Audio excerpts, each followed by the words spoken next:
Well, good morning, beloved.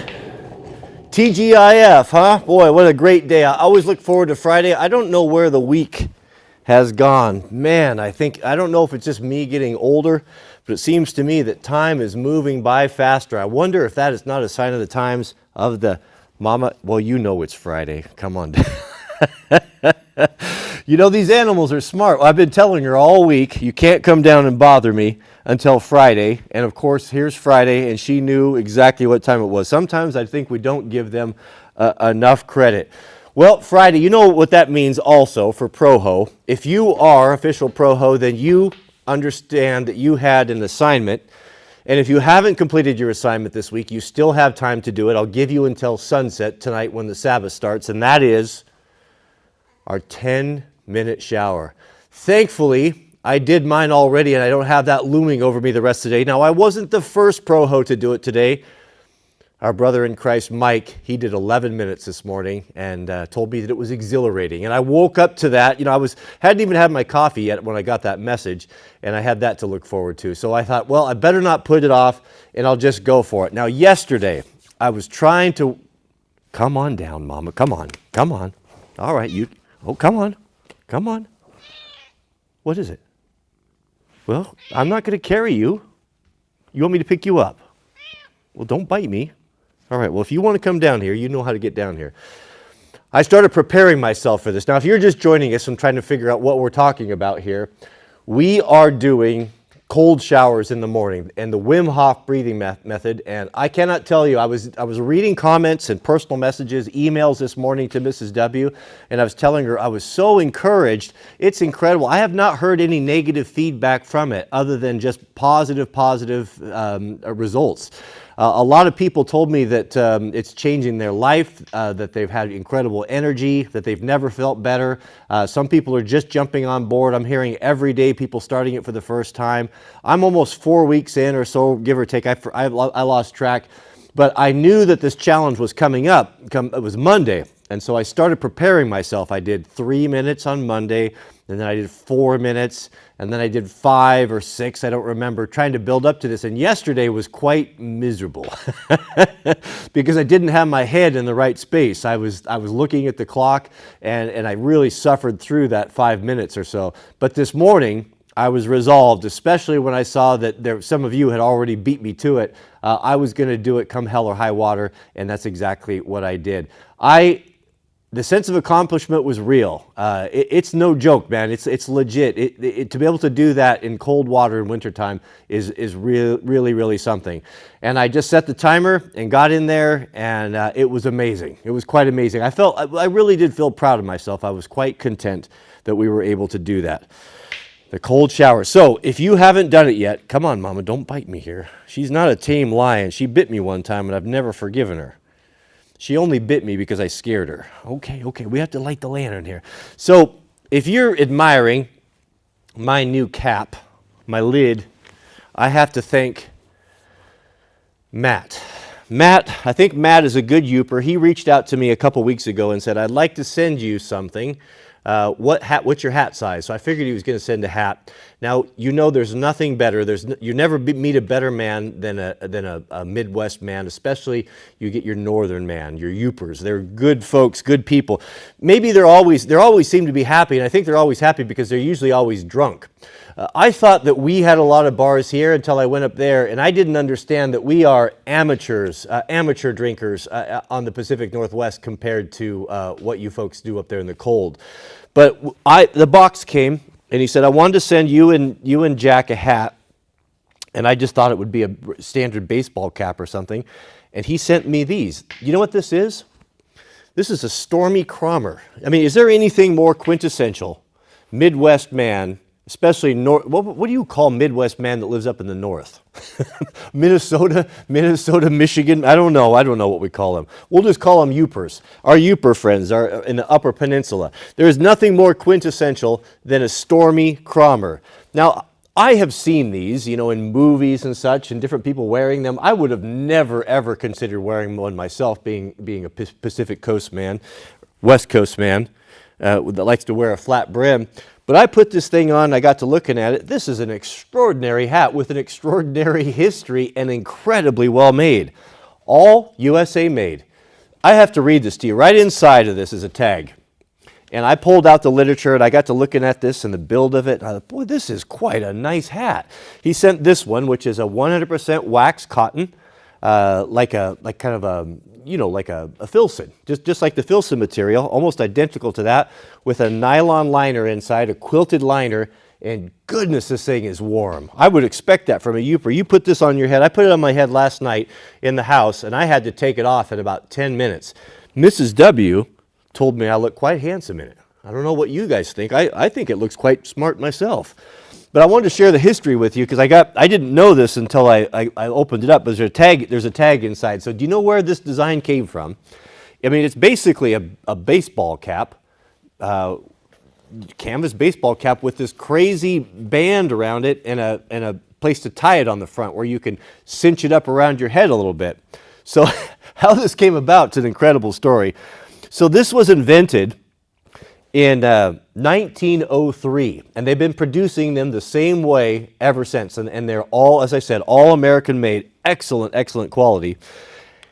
So George Stormy Cromer, he was a semi-pro baseball player, and he was a railroad engineer. Well, he got tired of his hat being blown off in the winter wind. He wore his baseball cap, and it's so windy up there, apparently in the UP, that his hat was always blowing off, or maybe it was blowing off on the train. So he went to his wife, Ida, and he said, honey, can you do anything or put some sort of a chin strap or something on this hat that will keep it from blowing up, where I could cinch it around my head? Now, this is before the days of the snap cap, or the snap or the adjustable back, I would imagine. They were probably sized for your head, or maybe there was just one size, who knows. And so she went to work on her sewing machine, and she sewn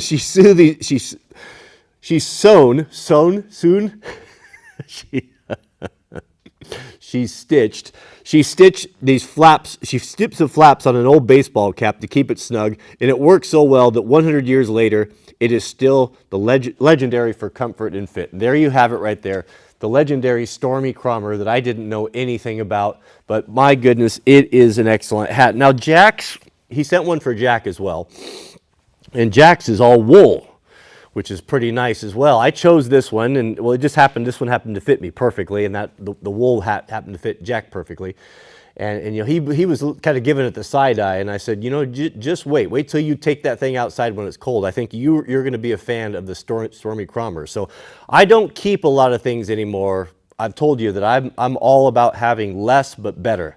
But I'll tell you what, I'm all about the Stormy Cromer, and this is going to go into my wardrobe, and it is a very, very fine hat. So thank you, Mr. Matt. That was a very, very generous gift and much appreciated. I didn't even know what I was missing out on. Oh, goodness, I left my phone. Hold on one second. Grab my phone here. We'll get this party started. Forgot my blanket. You know it's Friday, and my manservant, Jariah, he's not around on Friday, so I had to build my own fire here, so we're not quite warmed up. I woke up to about 33 degrees this morning. Not super cold, but cold enough. Hopefully I won't get frostbite on my toe. All right, oh, you like the blanket, do you? This is my good blanket. Okay, come on over. Oh, make yourself at home. I have to set, the Sabbath is a special day for Mama Kitty as well. If I'm going to ignore her all week, at least we can do is give her some attention here while we're having our Friday stream. You know what time it is. Maybe the Stormy Cromer will bring us to a more of an auspicious start here. Okay. This is my lantern. This is our ritual. Mr. Rogers, he started his show by changing his shoes and singing kind of a lame song. I'm not going to sing a lame song, but I don't want to get any gasoline on my cat or my Pendleton blanket here. So we're going to have to be very careful, Mama. Very careful. Very careful. Are you ready? Oh, you don't? Are you sticking around? Be careful. As I'm fond of saying, you're watching a man operating at the absolute limits of his ability right now. cat. Oh, don't you do it. Let's quit while the getting's good here. Man, that's got to be a week without a spill. What do you guys think of the Stormy Cromer? That's a handsome looking hat, wouldn't you say? My head's as warm as a bug in a rug, as my granddad used to say. Oh goodness, I spilt a little bit on my pants, but that's all right, just a drop. I got in a hurry. Okay, first hurdle, 30 pumps.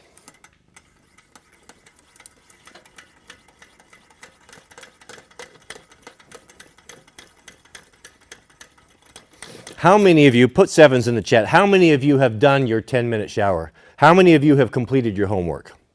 I would like to know. Am I a lone voice crying in the wilderness? People keep telling me I'm insane.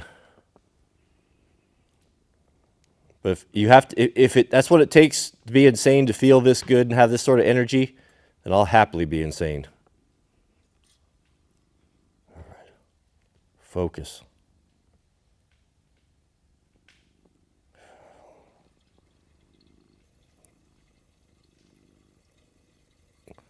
Oh, look out, Mommy. Oh, the flame went out.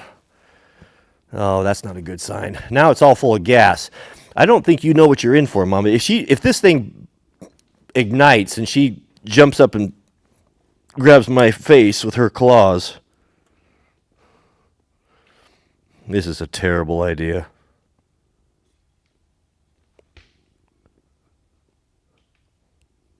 This thing.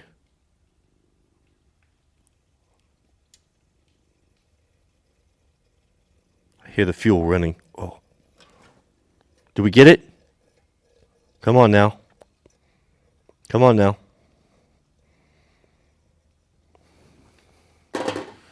Stormy Cromer should come with a face shield. Oh, we got it, Mama. We got a lot of flamage there right there. I think we got it. Come on now. Okay, we'll let that do its thing there for a minute, and we'll get started with our show here. I don't know if this is going to work right now. Can you settle down? You settle down and sit here quietly. We don't want to let that thing go out. Okay. I'm getting the stink eye. 1 second. You can come down in a minute once I get settled. I know, Mama. I know it's Friday. Okay, I think we got it, gentlemen. I'm not seeing very many sevens in the chat. Okay. All right, let's jump into it. Goodness, we're backing up here. Let's see where it takes us. Now, before we get started, I lost my cool yesterday. My righteous indignation was boiling up, and I did receive a couple of very well thought out and well written responses from people that have been following the stream for a long time, and took me to task on losing my temper, losing my cool, and maybe went a little bit too hard on someone that was simply asking a question.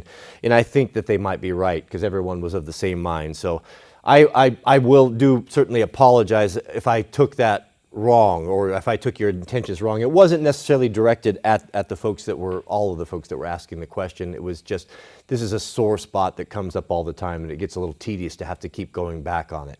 So we'll try to maintain our cool a little bit, and remember that one of the things that's really difficult in this media with text is I've become just a hard-boiled, jaded old trout compared to what I used to be, because you just get so much negativity through 13 years of doing this.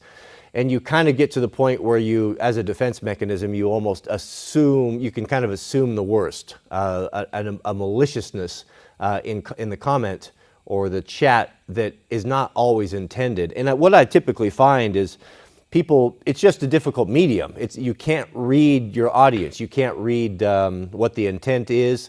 Not everyone types as fast as other people, and so you try to be economical with your words, and so you could sound a little bit harsh and sharp on there, and I need to remember that. So we'll try to be more patient and and get the points across without getting all worked up into a passion. So I appreciate that feedback. You know, I'm not one to, if I'm in the wrong, and I obviously went a little bit too hard on that, I will certainly own it, and that's how we get better. We learn by doing, right? So, but better a passionate man than a milquetoast man, right? At least you get excited about something. Well, let's jump into this. We have a super chat from McFadden Farms and brand new here. He says, I see the Vertex Overland in the background. I bought one because of your best EDC bag. Yeah, I have. So Vertex sent me a couple things. This has probably been a year ago or so. And they sent me this bag and a couple pair of pants. And the bag has been a staple of mine. It solves so many problems. You know, a lot of folks were asking me, I featured that on the short yesterday. I could just kind of quickly go over it with it. Vertex, if you're wondering, it's a company that is making, kind of fitting a nice niche where they're making gear for guys that conceal carry and like to have, you know, your first, you know, professional homeowners, right? But you don't want to go out looking like G.I. Joe with Molly and all that stuff on there, bringing attention to yourself. So it's really kind of a cool product line. The quality is good. The price, I think, for the quality is very good. I think it falls kind of somewhere in there, maybe not up to the level of like your Arc'teryx or your Dana, not Dana. What's the wildland pack that I use? Goodness, Mystery Ranch, which are premium military grade stuff. But it's really, really good, and the price point is half, if not less than that. So it's a lot more attainable. I mean, I've looked at those Mystery Ranch packs and just drooled over those things. They're absolutely fantastic, but $1,200 or $800, you know, that's just not going to happen. Whereas something like this, you know, you can actually get into it, and the quality's been good. I've been dragging this thing around overloaded with body armor and a Mark 18 in it for a long time. When I go into town, this is what I take, because it's just easy. You know, I don't have to have a gun case and all that stuff. So if you haven't seen this stuff, it's got a lot of nice features, but the main thing are just, it's really thought out well for kind of grab and go. It's a little bit different than technical backpacks and such. So like there's a big grab handle here that's reinforced. You can grab the whole thing. The zippers are designed in a way that they come open. So if these things are kind of open, they'll open themselves into big caverns, so you can stuff lots of things in them. And the main thing is they look just like regular technical outerwear, and they're not going to bring a lot of attention to yourself. And I think that's really kind of the theme that we want to go forward with. If you're buying tactical gear, plate carriers, you want to, a guy wants to have the right clothing for the job. And I don't know the argument goes back and forth. Do you want to have camouflage? If so, what should it be? What's going to be best? So let's say, for example, you are putting together your own war band, right? And what is a war band? Well, I stole that from Undead Chronic, but I think it's a very good term. The war band, this little tongue-in-cheek, is your local guys, your community of people that you're going to call to help one another out. Now, the most important thing that we can do in these times right now, and the most difficult thing for a lot of people, is building a small group of guys. The perfect number to start with is 3. And we have, even the Bible talks about that. He talks about a three-stranded cord is not easily broken, where a pair is nowhere near as good as 3. And what I've noticed with hunting, and especially like doing dirt bike riding and snow bike riding, that the perfect number of men to go out and to be able to do something and to have a good time and have enough firepower to help one another out is 3. You get more than 3 or so, then it's hard to keep track of. It just seems, I don't know what it is about 3, but that 3 is a really good number, and it gives you one backup in case one guy can't come over and help you. You've got a third. So I think when you're putting together your community, if you could kind of make that your goal to start with that 3 men, like if 3 men were to come up to your house or to be blocking your path in a road, I mean, you would be very reluctant to take that on. Maybe 2 might consider it, but if there's 3, that's a whole nother deal. So when we started putting our group together, You know, when we were talking about these things, you know, what should we have? You know, what type of equipment should we have? So what we did, and I'll repeat this because there's new people here, is I had the guys come over, and the first thing we wanted to do is let's see what you got. You know, what's your equipment? What do you have? And how can we standardize this? Is there any lack? You know, does anyone have an extra sling for the guy that doesn't have a sling? Does anyone have an extra, you know, pair of safety glasses? What have you? And I kind of put together kind of a basic kit, what we'd have, and I wanted it to be standardized so that when the guys show up, they're going to have the same thing. They're going to show up with their rifle. They're going to show up with so many magazines. They're going to show up with, you know, whatever. And one thing that did happen was a lot of the guys were not on the same page. You know, some guys had Berettas, and some guys had HDs, and some guys had different things.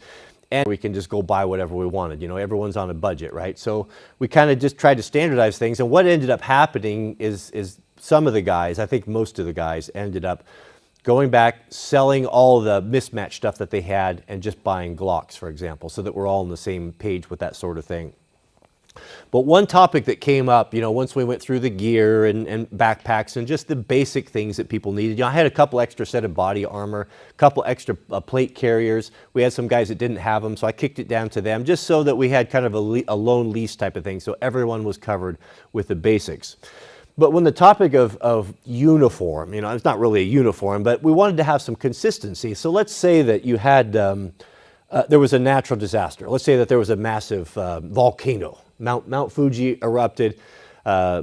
Police were run ragged. There was you're basically out here on your own. Well, what we see with all of these things is looting is always a problem. And you know, the community needs to come together and kind of look after its own. You know, that idea that there's going to be someone there to look after your things and protect your family and your possessions that's not going to happen. It's going to be up to you. And we've all kind of made the decision that we're country people, and we're not bugging out anywhere. We're not going to go anywhere. Even if our house is a pile of matches, we'll set up camp right here. We'll put up a temporary shelter, whatever that may be. We're going to stay right here. This is where we live, and this is where the fight will be, right?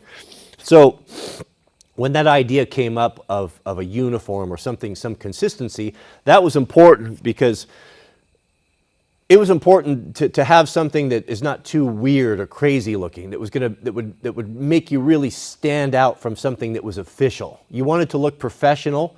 You want to look official if you needed, let's say for example, you needed to put up a roadblock, that you were having to dealing with all sorts of looting and people coming in at night. And that is a reality, gentlemen. We see it all the time. Every big fire that I've went on, it's a huge problem because they have they force people to evacuate, or they make them think that they have to evacuate. You don't have to. They can't make you evacuate, but most people are sheep and most people will just leave. Well, what happens is the criminal element understands that, and they come in at night and they go around the roadblocks and they go in and they get into people's houses and they steal guns and all sorts of things. It's a huge problem. So this is what happens in these natural disasters. Unfortunately, there are people that will take advantage of them. So it's up to you to take care of this. Now you've got to sleep sometime. You know, you cannot be awake 24 hours a day. That's why you need a community. That's why you need to put together your own war band, so that you have people that can back you up and you can help one another, right? So what we decided to do with this is that the guys were going to go get a uniform, which would basically be just some sort of like a military BDU. And it was going to be, I told guys, let's just do one of two colors. Either we'll do multicam, because multicam is pretty commonly accepted. If a normie were to see 2 or 3 guys standing at a check mark, roadblock, whatever, with this on there, and they had kind of everything was somewhat consistent and the same, you know, it would just give you some credibility and just not look like a hodgepodge of a bunch of mercenary weirdos, right? You had urban camouflage, and one guy's got tiger stripe, and one guy's got, you know, whatever. So we kind of settled on that. This is just some food for thought to think about.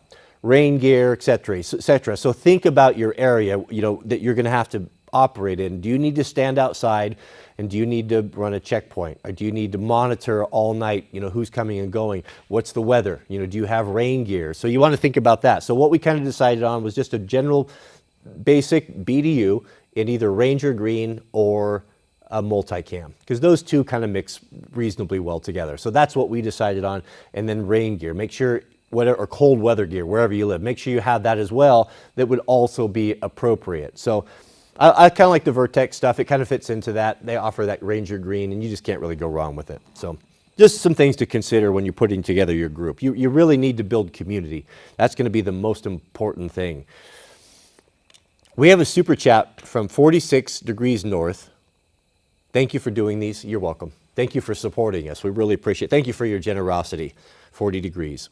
And we have a new member, Robert Linder. Goodness, at this rate, we're going to be unlocking the new member emoji. Now, YouTube lets us put a special member emojis just for the members that you guys can use. If you're a member, you can check and see, and the guys post them up here. We add those, and those are chosen by you guys. So we'll be pretty close to unlocking the next one, and you guys can pick that. But it's kind of fun. It's the little things in life. But thank you for your support. Thank you for being here with us. Welcome, new member. Oh, Jamie, a new member as well. Good to see Jamie back. Jamie's always been super faithful. Nice to see you here. Jamie says, hi, Cody. What kind of water-resistant cold weather work gloves do you recommend currently using? Kinco gloves, but looking for other options. I have never been able to find a waterproof option, a proper waterproof option for gloves. And I don't really think it exists. Unless you want to spend a lot of money. Now, I have a lot of experience with gloves. So I grew up from when I was out of high school. I worked as doing excavating in the Pacific Northwest all year round. So what that meant is outside in the rain and the mud all winter long, and it rains a lot here. And I was always searching for that perfect glove because my hands get cold. I have to get into a machine and operate. And when you're operating a machine and the wind's blowing, you need to have gloves and your hands get cold. But then you have to have something that gives you dexterity as well. You can't just put a ski glove on. Like I could never work with a ski glove on. It's slippery, the nylon, it's just not an option. So back then there weren't very many options. So, and then you need to be able to go from that to jumping down into the dirt and mud, and whatever you're gonna have is gonna get ruined or it's gonna get completely wet. And it was so difficult to come up with an option. I just basically had to toughen myself up. Then there was the other problem. Another problem was fishing. I did a lot of fishing in winter steelhead. You're in an aluminum boat. It's freezing out there in the river, wind and cold, and you're sitting, not moving. So I tried to find a good glove solution for that. I've always been searching for this. And then one time, the worst was my granddad and I used to do gold prospecting. So we would go down to Southern Oregon, and we built a couple, or he did, I was just a boy. I helped him. He built 3 sluice boxes out of plywood, and we would go down one long weekend every year down to Wolf Creek in Southern Oregon, and we would dam up the creek, and we'd set up our 3 sluice boxes, and we would get pipes running through them, so we had water washing through there, and then we'd get to work to start pouring gravel into them, all that medium. And he built these suction tubes, like the clam? They use them for clams at the beach, where you put a 4-inch piece of PVC in the ground and you pull it up, or sometimes you just put your thumb on the hole and it creates a suction and you pull those razor clams up. You've probably seen those things before if you live out here. Well, he built there basically was a hand pump using 3-inch PVC, and then he used a series of cut-up inner tubes and leather washers on a closet pole. And what we would do is, they were long, about this long, is we would work along the bank once we got our sluice boxes set up, and we would use these things to pull water, and we'd get underneath the roots of the trees. He was always thought that we'd have the best chance finding gold where no one had been or no one had prospected before. And if we could get out and kind of undermine the roots of these giant trees that have been there for 500-600 years, these big ponderosas, that would be our best chance for finding nuggets and gold. So he built these things, and we would pull this out and then put them into a 5-gallon bucket, and then when the 5-gallon bucket was full, we would pour that into the sluice box, and we'd do that all day long in that cold water in chest waders, and not the nice neoprene ones that we have today. They didn't have those back then. We had the old school rubber ones, like the commercial fishermen. Cold, my goodness, it was cold. I put 4 or 5 pair of pants on, every pair of pants that I brought to try to stay warm in there. And the biggest problem was trying to keep our hands warm, because you were in that cold water all day long. And he never complained about anything. He was hard as a nail. But even that was too much for him. I remember the next year we tried to come up with a glove option. What can we find to keep our hands warm in this environment? So he came up with neoprene diving gloves, like maybe 2 or 3 mil neoprene diving gloves. And we thought, oh goodness, that's the answer right there. That's gonna solve all the problems. Well, what we found out immediately is you cannot work in neoprene gloves. It's the perfect solution because it can be wet. Your hands will always be warm. The divers use them in cold environments, but you fight against that neoprene all day and they're exhausting. They'll wear out your hands and you get to the point where you can't even grip on anything. And we had them off in a couple hours. They just didn't work. So this has always been a huge problem. What I have found my solution is if you're working in dirt and mud and you're in wet, or that's my environment. That was my environment. There isn't anything that's going to work. The only thing that can work is to have multiple pairs. So what I would do is I would just have 4 pair of leather gloves, like the Kinko's. Kinko makes really good leather gloves, and I would just dry them out on the wood stove or by a heat register at night, and I would throw them up on the dash of the truck. And when they got just so bad and so wet and soggy, I just rotate them out for another pair. It really is the only option to do something like that.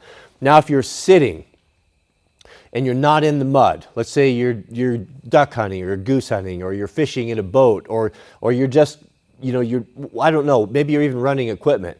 It's really hard to beat the Fox River wool fishing gloves that have the fingers out of them.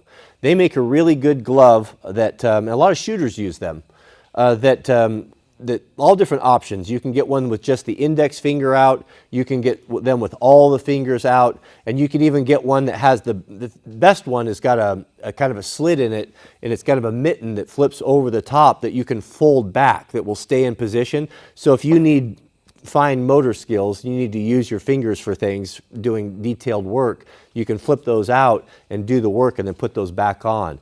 That's what I used for when it was really, really cold fishing, when I was out all day long in really cold environment, like sub-zero.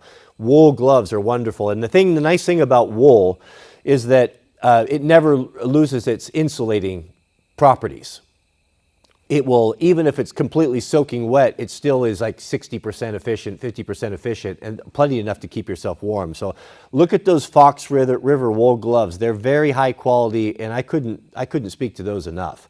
For a budget, even those knit gloves you get at the Army Surplus store, I think that they're wool, the green ones that are really tight, that really helps as well. Now, in an emergency, I'm not getting into, I'll get into modern technical gloves because they're pretty innovative, and they solve a lot of problems too, but they're expensive. In an emergency, and this is something you should have in your toolkit in your truck, you're going to have your basic toolkit for doing repairs, right? I've done lots of videos on these, just kind of a basic survival kit in there. Make sure you have a couple pair of latex or rubber gloves, because I have, in a pinch where it was really, really dire, the situation where my hands got cold, gloves got wet. This has happened to me on multiple motorcycle rides when I've gotten too far away from home and wasn't properly dressed, or my gloves got completely soaked through. If you put those things on underneath, those latex gloves underneath your warm weather gloves or your leather gloves, it makes it a little bit unhandy, a little bit more fatigue in your hands, but it makes a big difference. It will trap a lot of body heat, and in an emergency, that will really help to keep your hands warm. So that's been my solution, is with leather. If you're going to wear leather, you got to get multiples, and just have a 6-pack of those things and just rotate them through. If you're going to be sitting and not in mud or where you need leather, then wool gloves with the fingers or mitts that roll out are really, really good. And then if you want, for modern technical stuff, now glove technology has come a long ways. I have some really amazing gloves that I use for snow biking. Now, I have Climb is an Idaho company. It's KLIM. And I know these are made for snowmobiles and snow biking, but they're really, really good because they give you tremendous dexterity and they don't fatigue your hands, and they have Gore-Tex in them and they breathe very well. They're not completely waterproof. I mean, if you soak your hands, put your hands in the water, they're going to get wet. But if you're talking about just light rain or showers, they will keep your hands warm, and they are excellent. Just be careful. Just don't get the ones that are too bulky if you need to work with. I love those gloves. And then the other nice thing about the modern gloves is on the index fingers, they have a special material on them where you can use your phone. So you can navigate that, which is very helpful because a lot of us rely on phones, especially the mapping and all that. So look at the Climb gloves. I've had very good luck with those. They're very good quality, but they're expensive. You're going to pay anywhere from 70 to 120, 30 bucks for a pair of those, but they're really good, really, really good gloves.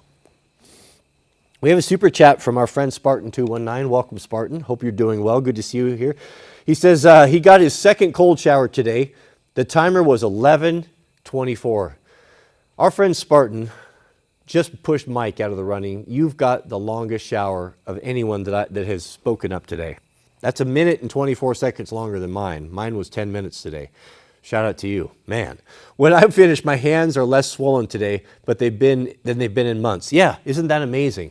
You know, another thing that I just realized a couple days ago, I told you guys I've been complaining about my hands being numb and from the motorcycle riding and just the general abuse of working. That's gone away since the cold showers. I don't have that anymore. I didn't even think about it. It was just a slow process. But something happened where they're not numb anymore, and I'm not dropping stuff near as much either. So amazing, amazing. That's pretty good, man, on your second day that you went 11 minutes and 24 seconds. You must be a crayon eater. You got more tough than sense. He said, my hands are less swollen. That's good. I'm glad to hear that. Yeah, that's hard, man. 11 minutes. That's a long time. Long time. I'm going to come up. You guys are pushing the limits here. I might have to come up with another challenge in a couple weeks.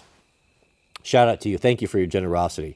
We have a super chat from Robert Lindert and new member. Welcome, Robert. Good to have you here. Robert says, thanks, Cody, for all you do. I did an 11-minute shower today because of you. Day 20. Fellow Youper here, planning a Lake Superior ice bath soon. Well, you of all people can appreciate the Stormy Cromer. Is it a Cromer or a Cromer?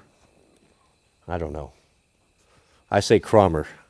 My hats maybe I put the Stormy Cromer on my frozen toe, which is getting a little. Oh, we gotta see through the fire here, gentlemen. We don't want our fire to go out. Boy, we got some beautiful Doug fir in here stacked up, and it smells delightful in here. This one's got a big knot in it. That sucker will burn a long time. Oh, a little cold out of my toe. Nothing like having a wood stove in the shop. It's just the best heat in the world. Oh.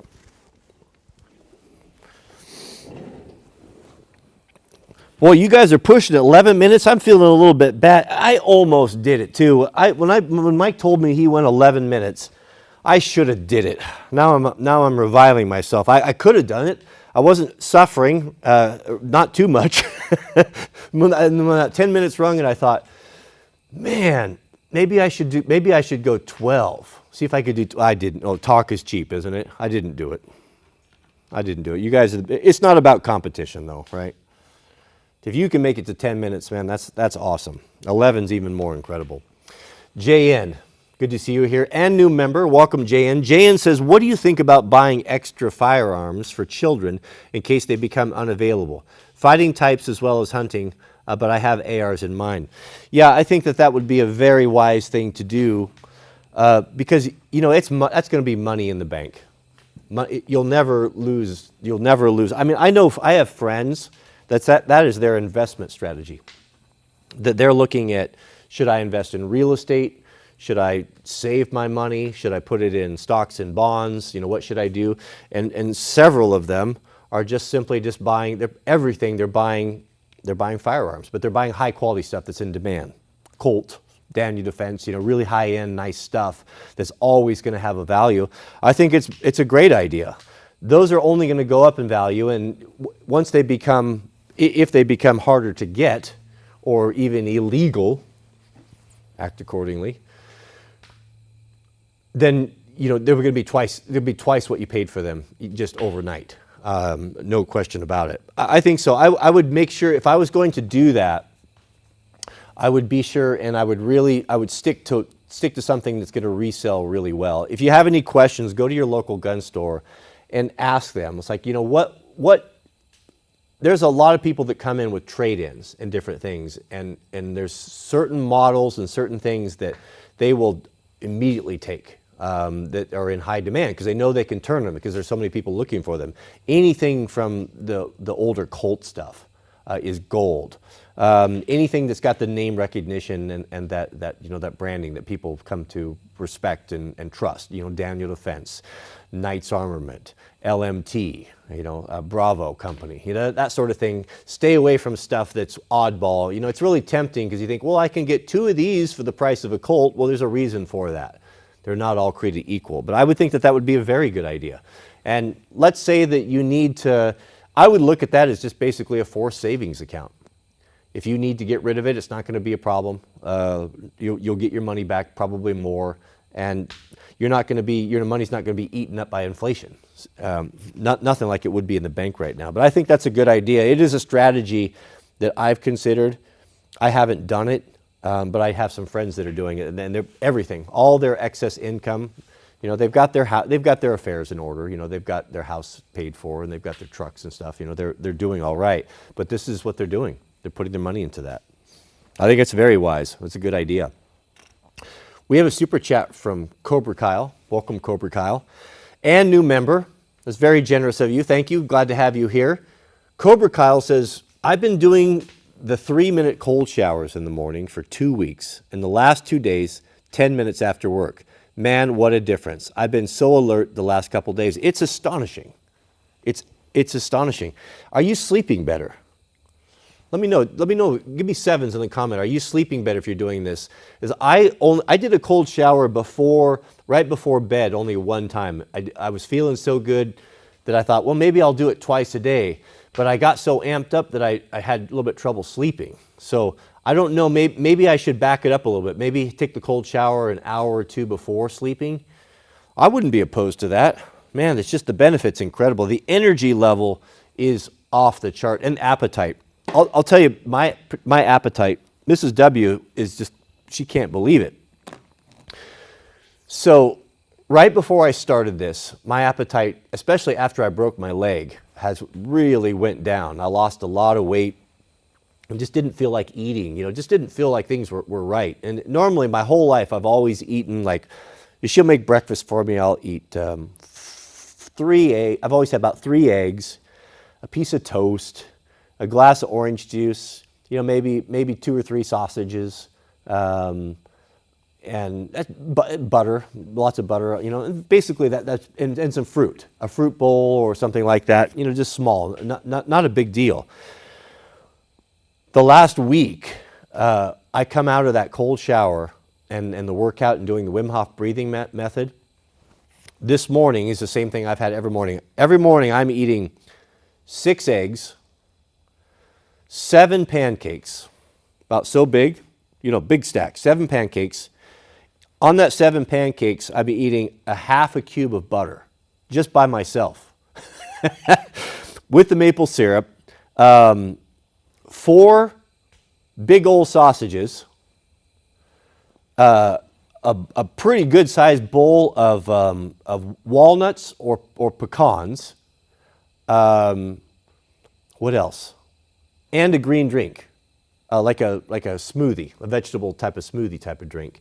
I'm eating that. That's a lot of food, man. A lot of food, and I just can't get enough food. My appetite is phenomenal, and also the thing that I really enjoy is I don't ever remember enjoying the taste of food so much. Like my senses, like everything is. I've been coughing a lot. I have, you know, I grew up. I smoked cigarettes from the time I was probably like 19 or 20, all through the time I was working in construction. I smoked pretty much full time, all the way up until I met Mrs. W. And then I realized, you know, she was an athlete, and that wasn't going to fly with her. And that's when I quit. I kind of quit for myself and for her. But I was a full-time smoker all through construction and all that. And I never knew how to breathe properly, and I didn't know it. Most people, and if you doubt it, just pay attention to yourself through the day, have become really shallow breathers, where you sit there, and if you're conscious about it, you realize that you're just breathing, just using a little bit of your lung capacity, just really shallow breathers. Well, I've always done that, and didn't know any different, didn't know any better. Well, what this Wim Hof program has changed, for the last 4 weeks, sometimes even twice a day now, 3 times a day, I go through the Wim Hof breathing method, where huge breaths, 40 breaths, and then holding your breath. It's a process you go through.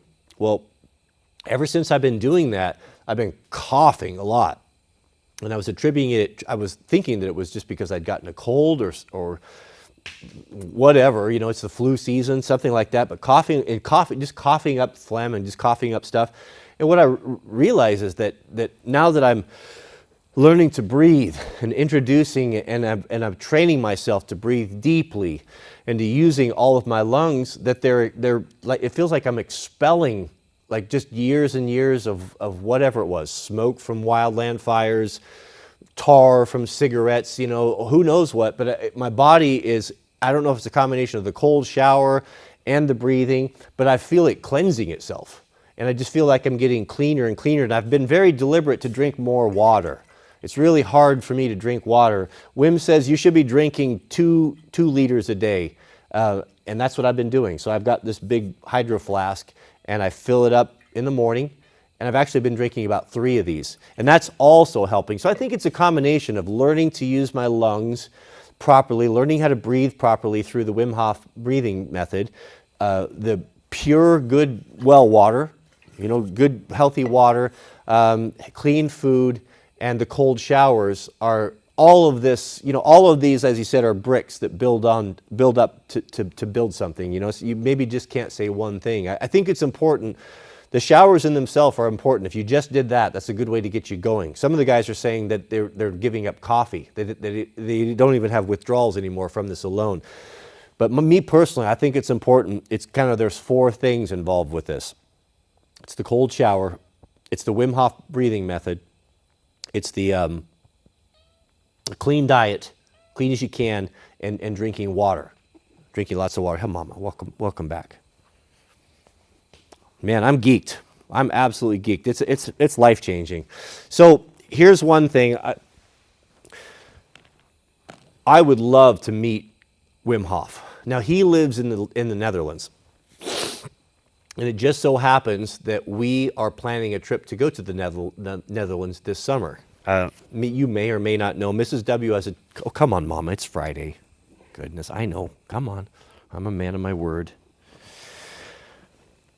Wim Hof lives in the Netherlands, and Mrs. W's twin brother lives there with his family as well. So we try to go there every couple of years to visit them. So we're going to be heading over there this summer.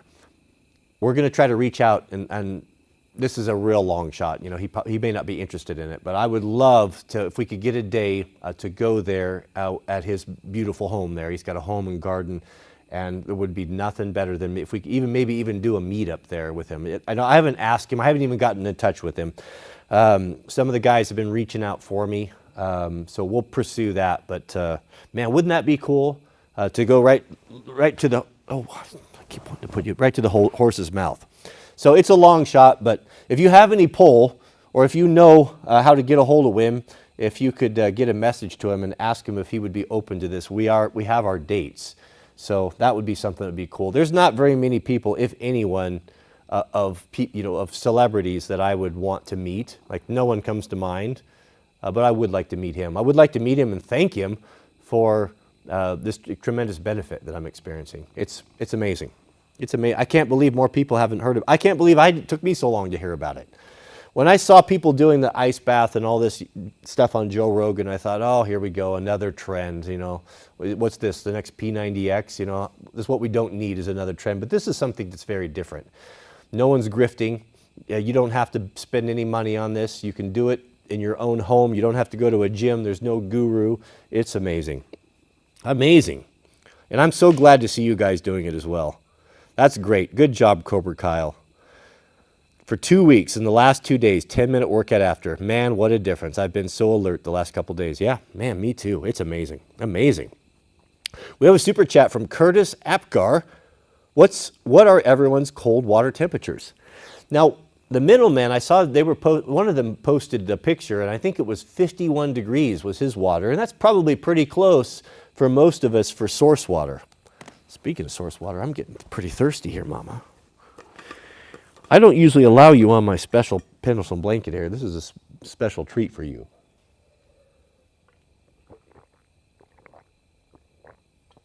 Oh, goodness, our well water is divine.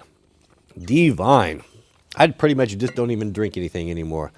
3 of these a day. Get yourself a jug. Get yourself a big 2-liter jug or a 1-liter jug, and just get in the habit of it. Fill it up in the morning. Drink it through about lunchtime. Fill it up at lunchtime, and you're good to go. That helps. People. A lot of the issues and problems that we suffer with stiffness and soreness and sickness and all sorts of problems is directly related to just being dehydrated, in my opinion. I think a lot, I've been in this situation when I was working so many jobs around other guys and construction and stuff. We just lived off of soda and Gatorade and energy drinks and all. I mean, that stuff, you think because it's quenching your thirst, you think that that's a replacement for water, but it is not. It is not. It's not the same thing. And it's hard to do, man. You get accustomed to having a delicious, zesty drink. I get that, man. There's nothing better, but it's just killing you. Sodas are toxic. They're poisonous. Those energy drinks, they might even be worse. How nice would it be to get to the point, if you were like me, man, I was dragging ass in the morning when I was going construction. Wake up at 4:45, 5 o'clock. Get yourself, I didn't even have time for breakfast half the time. We would go pick up the work truck at the shop, and our breakfast was stopping at 7-Eleven or a Plaid Pantry, getting a box of donuts and a big old. I worked with dudes that wouldn't even drink coffee. They would just get like the double big gulp of soda, the fountain soda, and donuts. That's what we ate. And guy out working hard all day, burning calories, and that's what you're feeding your body. And we wonder why we're sick and overweight and having all sorts of problems. That stuff is insidious, man, because you get a taste for it. It is delicious. There's nothing. I mean, is there anything more delicious than Lucky Charms, or Hostess Donuts or Little Debbie's? I mean, I get it. That stuff is delicious. McDonald's. I mean, I most of my life I ate all that stuff, and I can't believe that I was able to function as well as I had.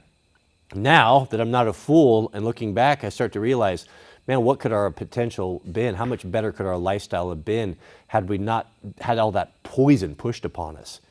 Keep your diet simple, gentlemen. When you're shopping, just as a rule of thumb, this is what Mrs. W says. When you go into a grocery store, avoid the whole center section. Most everything in the center, all the processed foods and everything, is toxic and poisonous for you and just garbage. You go around the perimeters. That's where your eggs are. That's where your produce is. That's where your whole grain breads are and different things. I know it's hard, it takes an effort, but you can train yourself to it. Once you start putting away those energy drinks and the sodas and the donuts and the candies, and I had a sweet tooth terribly, man. I just couldn't hardly deal with not having a candy bar or a donut or a cookie or something after a meal. It was almost mandatory. I would go to McDonald's and get my lunch, and then I'd get an apple pie, or if I didn't get an apple pie, I'd stop by 7-Eleven and grab a couple candy bars or M&Ms or something. That was what I did my whole life. I just had to have it. You get trained to that. That food is designed to be addictive. You get away from it, push away from it a little bit, and you can get to the point where you start enjoying pure water. You start enjoying whole foods. And, that is an important pillar of this. This is a 4-legged stool, this whole thing that we're on. The cold showers, the Wim Hof breathing method, with some basic calisthenics. And he's got a lot of great programs. I don't care what your age is. I don't care what your physical conditioning. There's something that will benefit you. It's incredibly effective. That with cleaning up your diet and drinking plenty of water, that's really where it's at. It's not, there's nothing overly complicated about it. We have come on down, Mama. We have a super chat from Joe C. Welcome, Joe C. Shout out to you. A member for 3 years, one of the OGs. He says, do you have an opinion on pre-made IFAC companies like MyMedic, or should I be building my own to familiarize myself with the contents? I've done this both ways. And what I have found is that By the time I sourced a proper, really nice bag and a proper North American Rescue tourniquet or equivalent, and a chest seal, and an Israeli bandage, you know, and the basic things that make up an IFAC, it cost me more to source these by myself than it did some of the good companies out there. The best ones, my favorite ones are from our friends over at Refuge Medical. I would not try to reinvent the wheel. There's not so much in them that you need to familiarize yourself by piecing it together. Now, maybe if you were going to buy bulk and you were going to build like 20 kits and you're going to buy a whole case, you might be able to get some cost savings. But these dudes are buying these things by the truckload, and they're getting a lot better pricing than you are. And they're sourcing the best stuff. And these guys, a lot of these guys have combat medic experience and are putting together some excellent kits. I'm not familiar with the brand that you put out there. What was that? My Medic. I've heard the name. I'm sure it's good. I don't have experience with it, but if you want something, the best ones I've ever seen, and the only thing I look at now are from Refuge Medical. Now, I want to show you something. Would you allow me to step away for a minute? I want to show you something that you might want to look at. I think really a neat product that Refuge has put together that Proho should endeavor to acquire. Hopefully it's all over here. Where is that? Oh, goodness. It's a 5-gallon bucket. You know, I think I might have put that in the house. I'm going to bring that back. I'll have it for next week. Come on, come on. But what it is if you... A lot of people have anxiety about, man, I want to put together a first aid kit. I want to have the things on hand that are going to be practical, that in an emergency where I've got to treat multiple people. You know, look at the earthquake that just took place.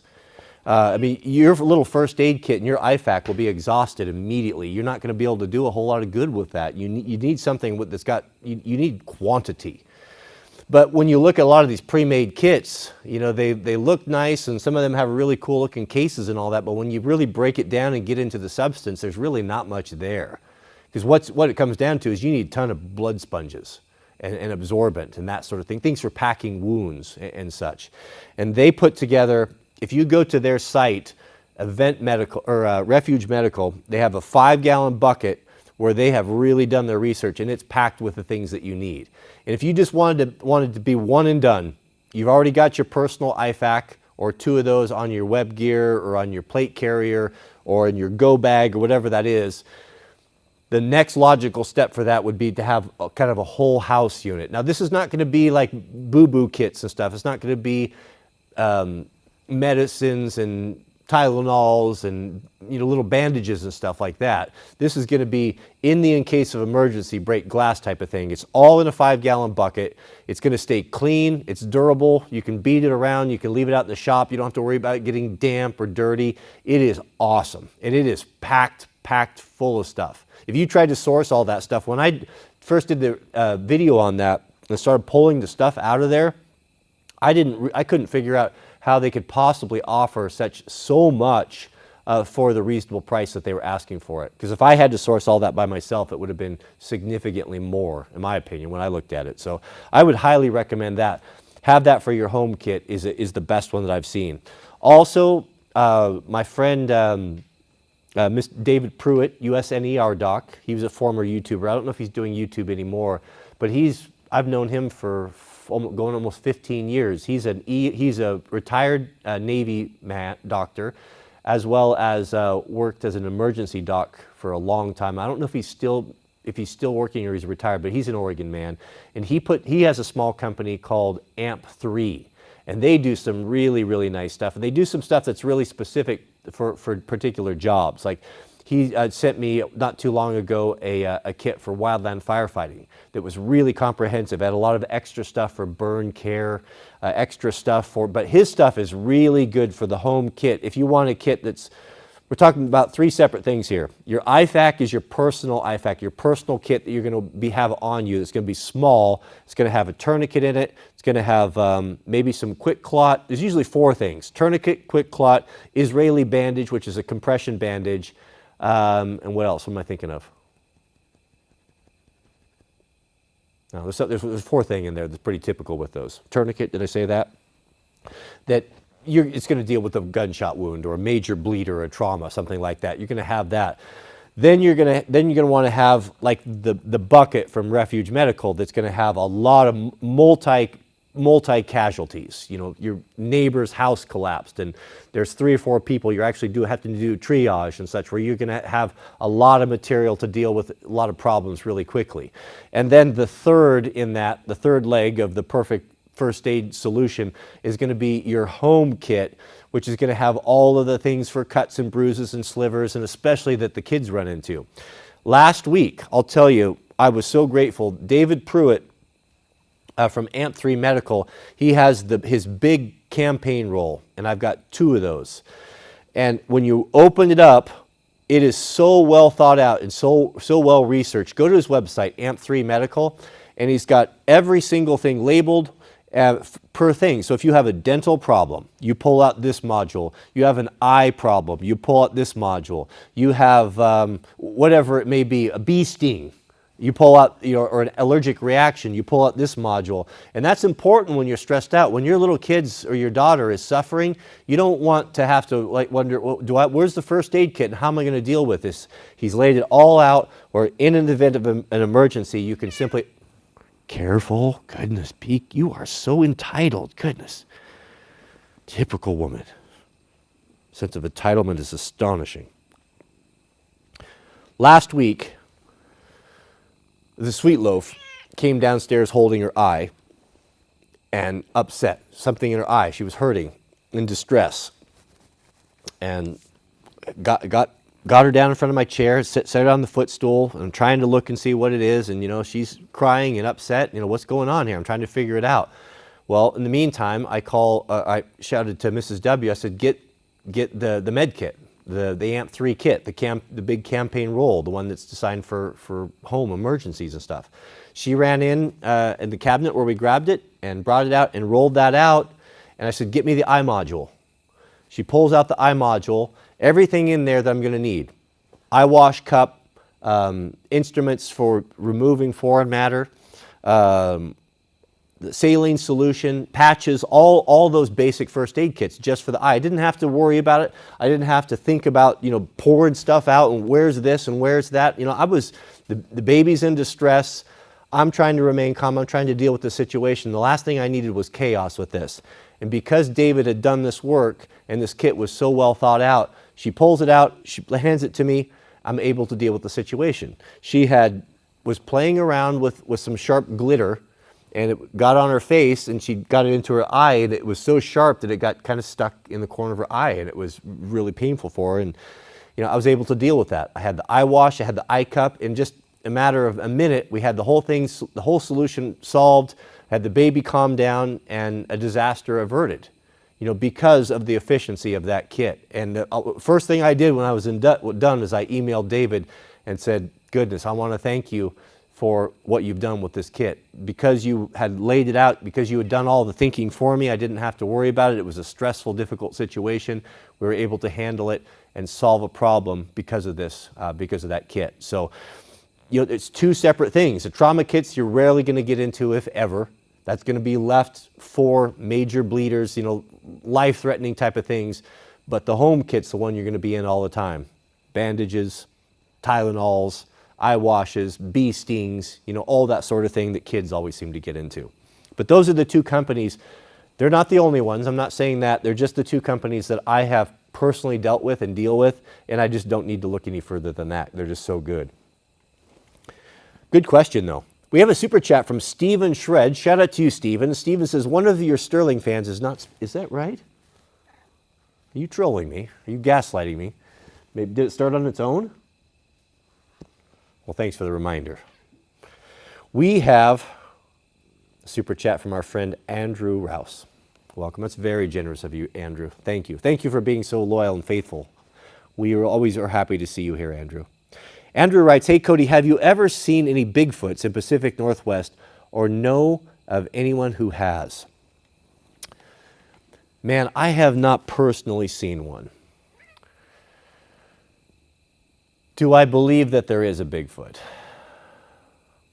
I believe that there may be. It wouldn't surprise me. I would say if I had to say it, I would be 60%. I'd fall, not 50-50, I'd fall in the 60% that there is a Bigfoot.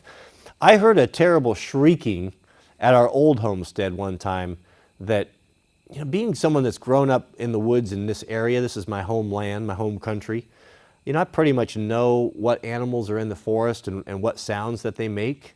Grew up my granddad teaching me, and around that, there's nothing, really very few things that surprise me. But I've heard some screechings that were blood curdling, that I just couldn't really tell what it was.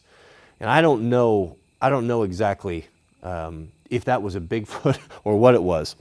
Something interesting, the question that comes up is why, with so many people out in the forest, goodness, Mama, be careful, put your claws away. Am I not doing it right? Look, what are you going to do? You're going to bite me? So if I don't pet you, then you give me the claw. Is that where we're at? It's hard to imagine that a hunter or a hiker or a drone or something hasn't caught one of these things, where there's just no question that it's a Bigfoot. I've read stories about when the English first started colonizing and exploring Australia, and they came into contact with the early Aboriginal people. Now, they were a pretty ancient people and a very fascinating people, and their ability to live in the interior of Australia is breathtaking when you realize what an austere environment that is.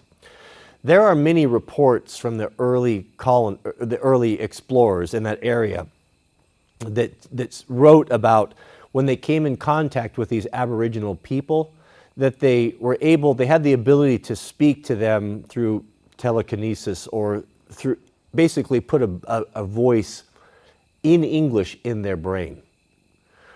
And what they said was this is our land, leave, or get off our land. I don't remember what it was.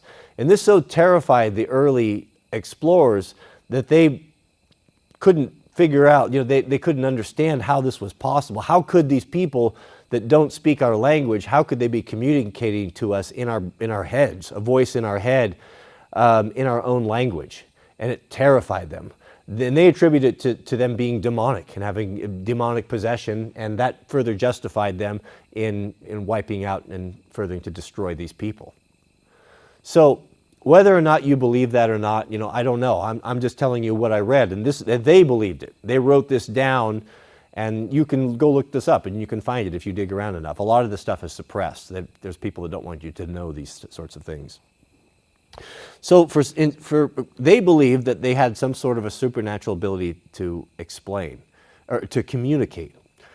Well, something very similar that I've read, and this, again, you have to take it with a grain of salt, but people that are actively looking for Bigfoot and such have said something very similar, that the scream of the Bigfoot or the Sasquatch is so terrifying, and so it's beyond something that you would hear, an audible sound. It is a scream that manifests almost inside of your head. Very, very similar to what I've read about the early Aboriginals' ability to communicate with the English explorers. So, with that being said, I always kind of speculated is if there is some sort of a supernatural ability, and maybe we had this ability and it's been trained out of us and we've lost it. Maybe that if you get so close to God or God's original plan for us, perhaps that was the way that we communicated. And these Aboriginal people, because they hadn't been trained out of them, like Western society, that they maintained this had been handed down, or this ability. I don't know. I'm just kind of speculating here. That maybe that they have some sort of ability to sense when someone is coming and disappear before that happens. I don't know. I don't know how to explain it. If it seems very unlikely that a Bigfoot someone wouldn't have a cell phone picture of it. But the only way that they could remain hidden, in my opinion, is either to have a special ability of camouflage, or that they understand that they can sense a threat or an intruder long before they're anywhere near. So I don't know, man. I don't know. It wouldn't surprise me. It definitely wouldn't surprise me, but I've never seen one personally. I've just heard something that I didn't know, but I don't know what that means. Question is, if you saw a Bigfoot, would you shoot it? That's a good question. All right. We have a super chat from Battle Chemist. Welcome, Battle Chemist. Good to see you here. He says, your rant had the member 3 group discuss the Bible text itself. I think that means the rant itself was an overall good. Don't be sorry. Yeah, I don't disagree with you. I think you're probably right on that. There's nothing wrong with having a healthy discussion or an argument, or having energy or zeal behind it, a passion behind it. It's not, I didn't want it to come off as a personal attack, and I think that's probably the biggest issue that was taken was, referring to people as being ignorant or referring to people as having the understanding of a child. We don't need to do that. We need to respect one another. We're all grown men here, and we're all here trying to find the truth. There's some people that come and hate watch, but that's not the majority of folks. Most of us just want to know the truth, and even if we disagree on the bacon question or the salamander sandwich, right? Does that mean that if you were to come out here that we wouldn't be able to sit together and have a nice time? Is that a salvation issue? Would that be such a point of contention that we would beat each other's throats? No, of course not. Of course not. But a healthy debate, and if you to have someone to challenge what you think vigorously is a very good thing, because it will force you to go back, because you're going to want to defend your position. If you were made to look silly because you weren't able to argue your point, that's going to drive you back to the scriptures, and you're going to do the research yourself so that you're not in that position. And that's going to do the same for me. That's going to be coming up regularly, and I'm going to have to defend my positions that I've held to be true. Then I need to go back and really double check that. Am I sure about this? Am I arguing the truth, or am I arguing something that's a tradition or a dogma that's been handed down to me by my parents or grandparents? So when I have these things, when these things come up, there's always a strong desire for me. I was thinking this morning, I need to go back there and to look into this again, make sure that we're on safe ground.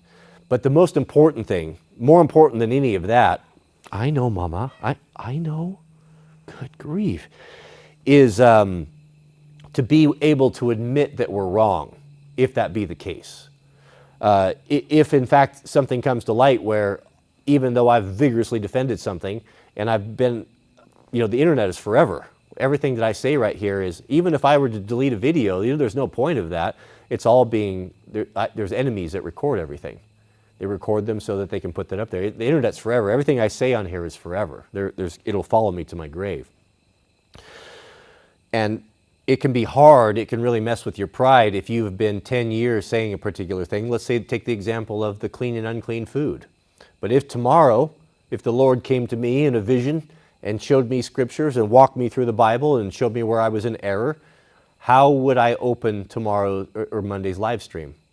I would open Monday's live stream with an admission that I have been incorrect about this, with an apology to those that I may have led astray, with a repentance to my God that I had been teaching people or leading people astray with this false doctrine, and with the correction, and that's the way we go now.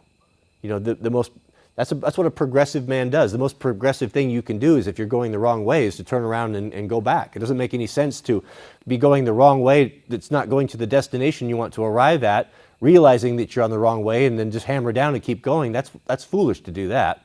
So we're not about doing that. So until that's the way we'll do it. And that's a hard thing for your pride, and it gives a lot of fuel to your enemies, because then they point to that. Look at you. You said this, but now you're doing that. There's this, it's aggravating. You are very mean to me. You are very mean to me. It was such a perfect example I saw in the comment yesterday where I just had to shake my head. I have for a long time warned people about the danger. You know what? If you do that again, listen, I will indulge you only to a certain extent. If you do that again, you will be put outside for the day. Yes, you will. I've always found it to be a bad idea to carry a big wallet in your back pocket. I did it for years because that's what my granddad did. And you know how those wallets get, right? They get pretty thick with papers and receipts and credit cards and all this stuff. Well, if you sit a lot, if you're a truck driver or run equipment like I did, that thing becomes so big that you start to bend your hips a little bit. You shift your hips to kind of compensate for the bulk in your pocket because it's uncomfortable to sit on it. It's jabbing you in the pocket, and then it throws your hips out of alignment. And that causes all sorts of problems in the future. So once I realized that, my chiropractor kind of made me aware of that. From doing it my whole life, I switched and stopped carrying around so much stuff and went to a sleeve wallet in the front pocket, front left pocket. Well, that alleviated all sorts of problems like that. So I've been talking about that for a long, long time. Like if you're getting started in life and you're trying to decide, how you want to carry your stuff, carry it in the front pocket. Not only is it going to be safer from pickpockets, it's easier to monitor and keep a hold of, but it's not going to throw your hips out of alignment if you sit a lot.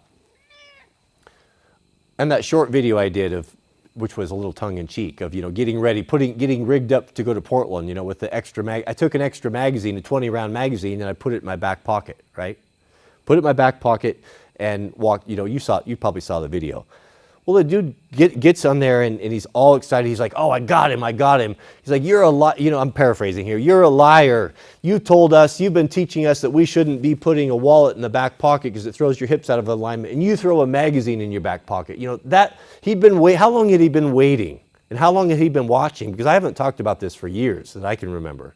This was a long, long time ago when I was talking about this.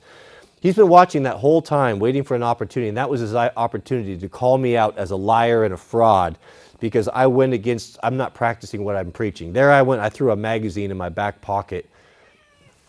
Not only are you batting me, but you're putting your claws out. The cat's going out. You're going out. I warned you. I will not tolerate that behavior. Go catch some mice. The cat's got to learn its place. So that's the type of thing, and that's a hard thing to deal with. I don't know how long he'd been waiting in the wings, but he had his opportunity and he seized on it. Like, are you serious? We're talking about a daily thing where you put your wallet in your pocket every single day, 7 days a week, sitting on it, driving to work, driving on a truck. That's going to cause problems. It's a very different thing than in an emergency because there's someone outside or an animal that you want to throw an extra magazine. I mean, goodness. But that's the type of thing we have to deal with here. That's just the type of foolishness we have to deal with. And that's just a small thing. Can you imagine if I had to do a 180 on the salamander sandwich? But that's the way we have it here. You know what? Mrs. W told me she tells me when I get frustrated with these things, she said, "Don't be frustrated with it." She said, "They're still here. They keep coming back and they're watching, and God can work with that. If they're not here, then God can't work with it." So even hate watchers can be brought to the gospel.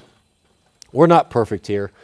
We're just trying to get through life, man. We're just reacting and trying to find truth. We're trying to find the truth. And when new truth comes up, we need to follow it. We can't be so prideful that you're not willing to admit when you were wrong. That's the most important thing. We have a super chat from the angry Amazon driver. I'm not surprised. That's a tough job, man. UPS drivers and man, you guys, shout out to the truck drivers. That's a tough business, man. They don't appreciate you. Well, though you'll be appreciated when you stop delivering packages, I assure you. People will then understand what your true value is. He says, "Watch shorts daily. Thanks for sharing your knowledge." Well, I appreciate that. Someone likes the shorts. We have a super chat from Mr. Tim Caldwell and 2-year member. Welcome, Tim. Good to see you back here. It's very generous of you as well. Thank you. Tim writes, "Thank you for the daily chats. What weapon light are you running on the Mark 18? Appreciate everything you and Mrs. W do." So I have I run 3 different lights across all my stuff. On the, I kind of changed that recently. On my Mark 18, which is a 10.3 inch barrel, that's going to be one that I'm most likely, I don't have it set up this way now, but but the plan would be, if need be, that's going to be set up for a nighttime type of a weapon.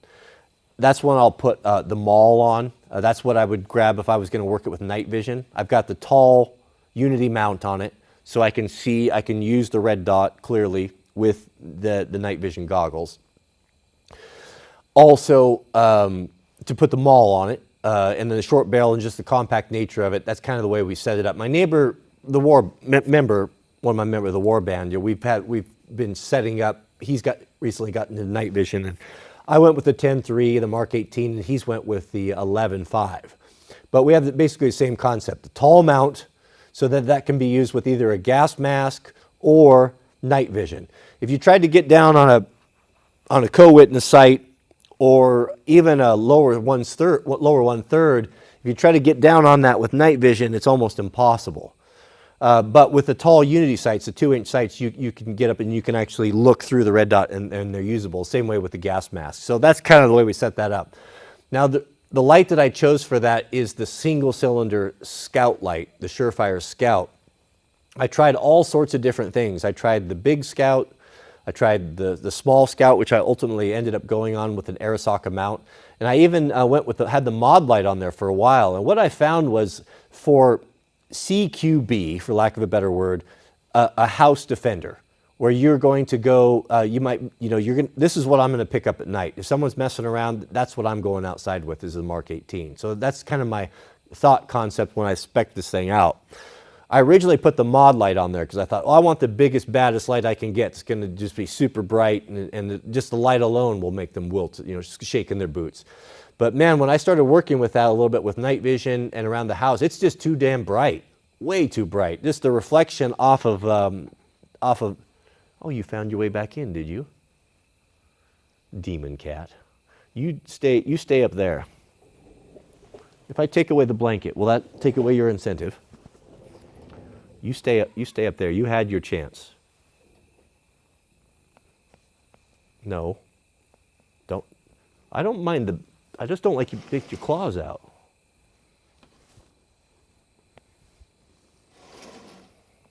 Should rename you Aslan. You stay put. Don't jump. Don't come over here. So the mod light was way too bright. So I took the mod light off and I put that more on my DD-M4 V7 16-inch barrel, which is set up with a 3X ACOG. Now that's going to be something that's going to be pretty solid out to about 600 yards. With that 3X ACOG on it, man, that is real nice, real nice. And I prefer that. So that is that mod light's perfect for that, because that thing will throw so far. I could identify, I'll bet, not too far, about a quarter mile. I could not identify faces in pitch dark, but I could definitely identify bodies moving with that. It's so bright, but totally unsuited for, I'll give you one more chance, for in the house. So what I've fallen to, the long story short here, is for around the house for a carbine that's going to be used for personal defense, fighting rifle. I like the Scout lights. The beam, it's not quite so bright. It's a little bit more of a flood. It has a very nice color, and it just doesn't crush you when it's bouncing off of a white drywall or ceiling or anything, or in a garage door or things like that. It's nice, and it's very small and compact. I've also went with multiple tape switches and different things, and what I found with those is that my Mark 18's all beat up because I always have it with me. If I'm in the tractor, I'm in the skid steer, it's usually in there with me. I throw it in the bucket. I mean, it's a tool. It's not a safe queen. I bought the best, the toughest, because it can withstand these things. It's a tool. It needs to be used, and so I don't care if it gets beat up. So I need something that's really tough and usable. What I found with those tape switches and even the Unity switches and stuff, that wire caught on stuff. One time the button popped out of the Unity switch, and it was just fussy and problems and overly complicated, and I finally decided just to sweep it all away, get rid of it. Give me a tail cap. Just give me a push button tail cap on the thumb. I come up here, my thumb's automatically right there, click on, click off, click on, click off. It's easy. If I don't want the thing to come off on accidentally, I spin the cap on the back, it disables the switch. It's one and done, it's easy, no fuss, no muss. I'm not a high-speed guy. I just want, if there's something scary at night, I want to be able to go out there and not think about things and worry about it. I want a reliable light with a very simple switch that I don't have to fuss around with, and I just set up everything exactly the same. Every carbine I pick up, or any of the longer ones even, same light on that left side, it's consistent. Always just a push button tail cap. So that's the small scout light, the single CR123 that I run on that with the Arisaka mount. On the 16-inch barrels, I run the mod lights. Same thing with the tail cap on it, because those throw so much further. You know, and I'm running magnified optics on those as well, so you might want to consider that. On my pistols, same light for everything, because all I have is Glocks, and I like to interchange all of my holsters. All of my holsters, I have an option for with or without a light. I have an option, outside the waistband, Kydex with and without a light, inside the waistband, light without a light, appendix both ways, so I can mix and match things depending on what I want to do. And the light, the light that I have on those is the Surefire X300. Just the standard one. That's my favorite. It fits perfectly on the Glocks. It's an excellent light. Super, super nice. And it's easy to find holsters for it.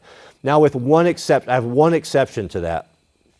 For my night vision, if I was going to wear night vision and go out with the Mark 18 with the maul on it, I have an IR. I have the X400 Surefire that I would slap on my G19X. And I have a special holster for that. All my holsters, I use the Safariland, that prong system that snaps in and out, so I don't have to take things off. So if I want to use that, that's the only oddball holster I have. And that X400 is different because it's got a IR illuminator on the bottom of it, so that I could use it under night vision. That X400 will give you the ability in complete dark with night vision to have an illuminator as well as a laser pointer for working with night vision. So those are the 4 lights that I have. I have the Scout series of lights, Surefire, mod lights, X300 and X400. Nothing else. Everything's all Surefire. And if I were to do it again, I don't know. I probably wouldn't go with a mod light as good as it is. I'd probably just stick everything with Surefire just so I have that consistency. Yeah, I wish we could do more of this stuff on YouTube. I enjoy talking about this sort of thing and building and learning from one another. Overton's got a few things to teach us on this here, so we're working on that. We'll work on a place where we can do that freely. But thank you for that. Super chat from Kamirand and 2-month member. Welcome. That's very generous of you. He writes, "Hi Cody, I showered last night. That marks 5 nights of cold showers. Can't believe how fast I fall asleep after. Incredible. Cold shower plus bed right after under sheets and wool blanket out in 5 minutes." Well, there you have it. Mike says that he sleeps better after the cold shower at night. How long are you doing it, Mike? You doing 3 minutes? Yeah, I'm going to try. I'll try that. I have not been sleeping all that well this week. I could use a little bit better sleep. I'm going to try that. Wool blanket, that's what I do. Wool blanket, Pendleton blanket, and a cold shower. I'm going to do that. I'll do it tonight. I'll do 5 minutes, you said? 5 minutes. Oh, he's out in 5 minutes. Yeah, thank you, Mike. Congratulations to you, man. I'm glad to see you're doing well and receiving those benefits. My benefits have been tremendous as well. Man, there's no reason not to, gentlemen. You have a shower. And we even spoke with someone, was it yesterday or the day before? Someone was asking, that he was an overland trucker or long-haul trucker and doesn't have access to a shower all the time, and how should he do it?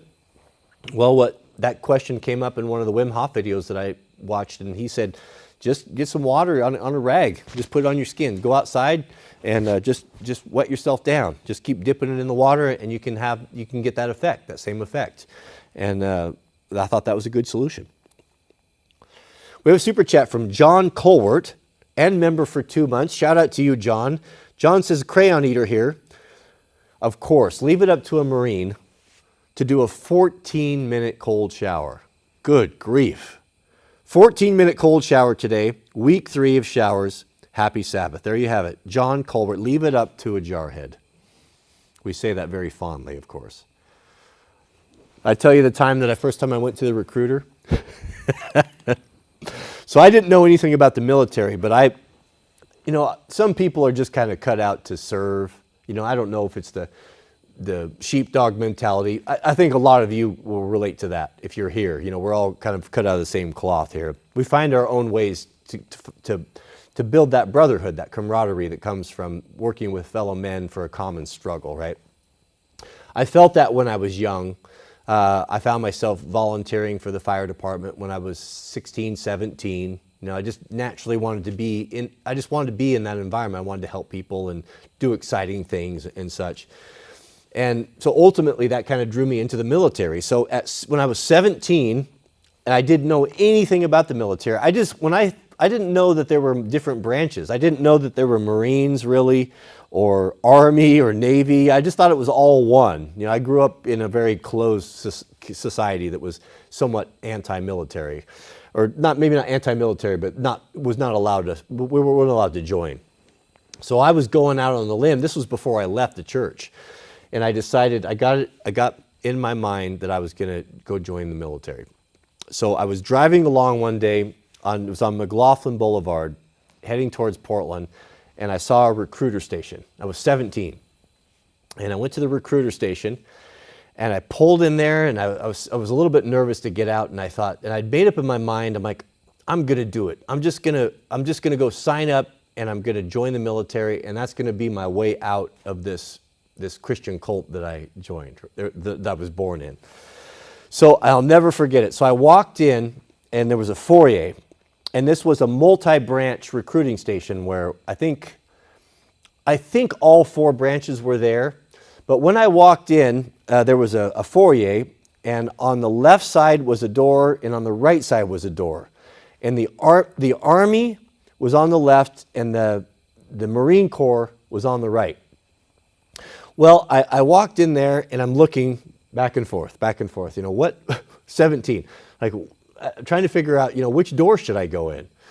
Well, the first guy that came out was from the Army, and he was a little short guy, and he had glasses on, and wasn't particularly impressive looking, to be honest with you.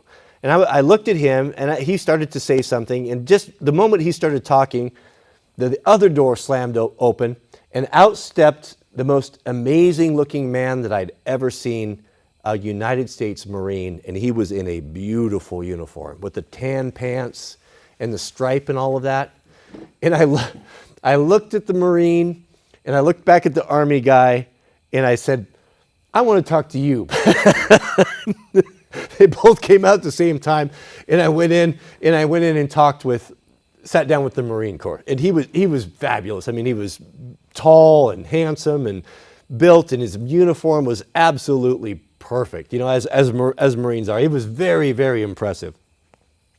Well, so he's telling me, you know, he's giving me the propaganda and all the flyers and all of that, and he told me about the ASVAB test and everything. And I don't know if I don't know if I took the ASVAB test that day, or it's been a long time, or he scheduled it a couple days later, but I ultimately took the ASVAB test, and I guess that tells you what your intellect is or what you're qualified for on there. And we were going through all the things, but I'm 17, you know, and I'm into it. So now I'm going to the library, and I'm getting books on the Marine Corps, and I think, oh man, this is for me. I'm gonna join the Marine Corps. Well, I was down there a couple times, and he was staying in touch with me, and he, you know, he's kind of shepherded me through this process, and then he's like, well, you know, you're at 17, you're going to have your folks sign off on this. You know, you're not old enough to join. We can get you in, but they're going to have to sign some sort of a release or something like that. Like, oh, that's not going to be easy to do. My dad is not going to be down with that. Now, my dad was 6'7", about solid 220, you know, maybe a 36-inch waist, big old, you know, like a 48 jacket, you know, just big dude, big, imposing, scary looking, tough dude. Quite a bit bigger than this Marine. Well, I told him, I said, you know, my dad, he's not going to sign this. There's absolutely no way. My mother, that's just not going to happen. You know, I guess we're just going to have to wait until I'm 18, and I think I just turned 17. So we conspired. He said, well, how about I come to your house, and I'll talk with your old man, and see if I can't talk some sense into him and get him to agree to this. And I said, that sounds like a good idea. Let's do that. So we made the time, made the day. I was afraid to tell my dad, and I don't even think I told him. I think I told him like right when the Marine showed up at my house, had pulled up to the front door, and I said, "Oh, Dad, by the way, so I've been thinking about joining the Marine Corps." You know, he was not having it, not having it. Well, that poor Marine came to the front door, and my dad basically just sent him packing. That was absolutely it. You know, he was not going to sign it, and I pleaded with him, like, "Dad, you know, I want to do this. You're not doing that. You're not old enough to make this decision. You know, you don't need to go into that meat grinder, you know, et cetera, et cetera, et cetera." So I was crushed. I was so sad about this, and I determined that, okay, well, it doesn't matter. When I'm 18, I'll go do what I want to do anyway. Well, you know, a lot can happen in your life when you between 17 and 18, and you know, I'd gotten a decent job and a girlfriend, and started to get tied down, and you know, that passion, that initial spark, you know, it just never manifested, and I never ended up going in. But man, I'll never forget him. Man, he was a good dude, that recruiter. He had a sharp uniform.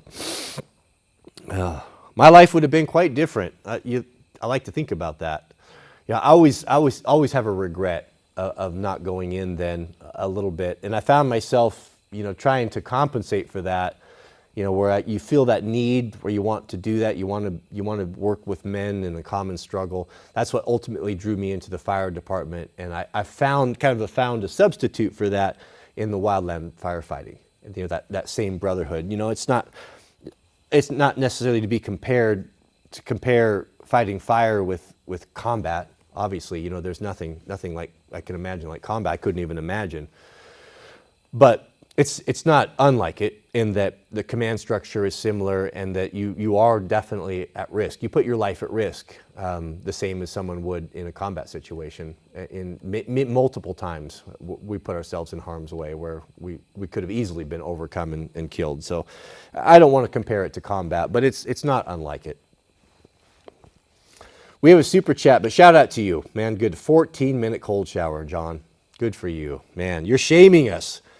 You're shaming us. I was so proud of my 10-minute cold shower. Now I'm feeling like a little bit less adequate. I'm going to have to put a more difficult challenge. Let me think. I'll get with the middlemen, and we'll see if we can't come up with a challenge that will even put the crayon eater to shame.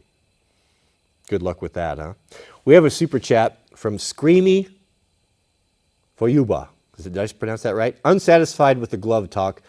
Need a leather brand. Okay, leather brand. In the past, Wells and Lamont, that's going to be your name brand that you're going to see all the time at your farm stores, hardware stores. That's the one that's going to be ubiquitous. They used to make a really good glove. I have not had good experience with them, and I've used a lot of them. It's really tempting to buy them because we used to go to Costco, and the price was really good. You get that 3-pack, right? That 3-pack of gloves, and I think it's like $20, super affordable.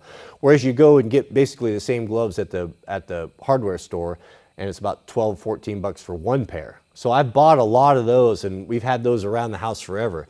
What I learned about those leather gloves and what you got to look out for, and I can't give you brands because I'm not the expert on it. I don't wear leather gloves working so much anymore. When I start riding my moto in the spring, my hands get so calloused from that I don't find that I need them.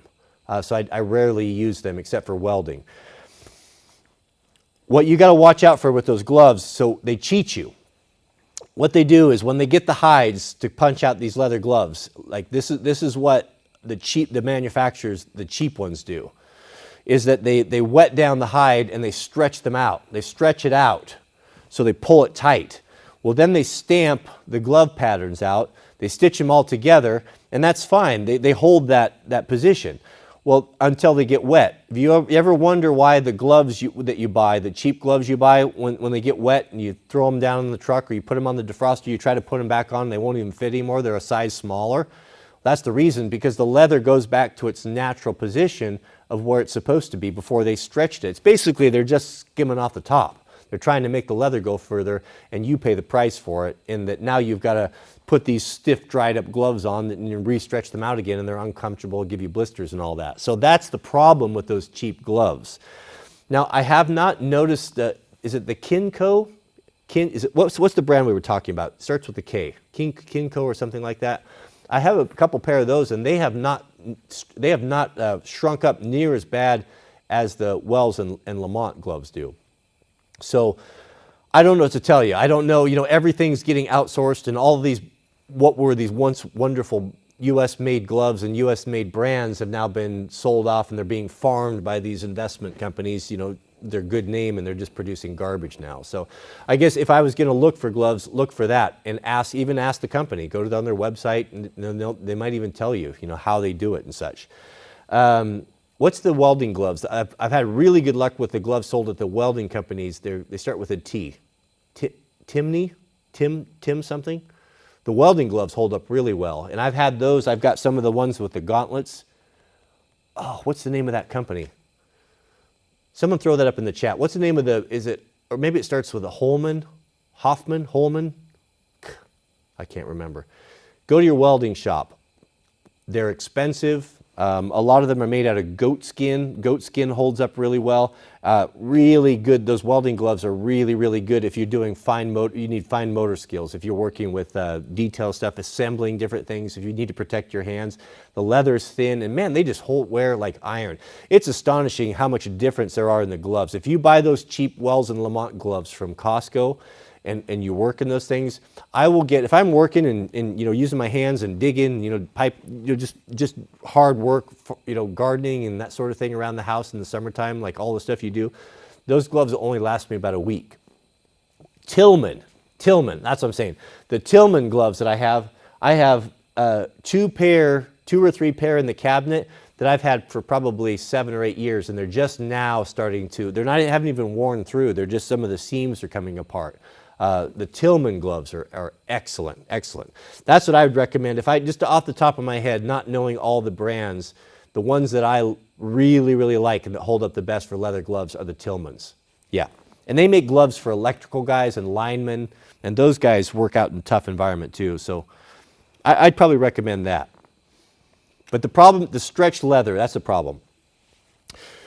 We have a super chat from Giffy Baca, who says, any update on the grounded bed? Has your sleep improved? Greetings from Germany. God bless. Yeah, I wasn't able to have success with that because I put that tape on my bed and I move around in the bed a lot. I roll all night. Man, that stuff all came unstuck and it started sticking on me and it got sharp and was poking me. I tore it all off there and I threw it on the ground. I don't think I made it till midnight. Now, I've been contacted by several of you who have sent me a link to grounding sheets that actually are a base sheet you put on that people lay on.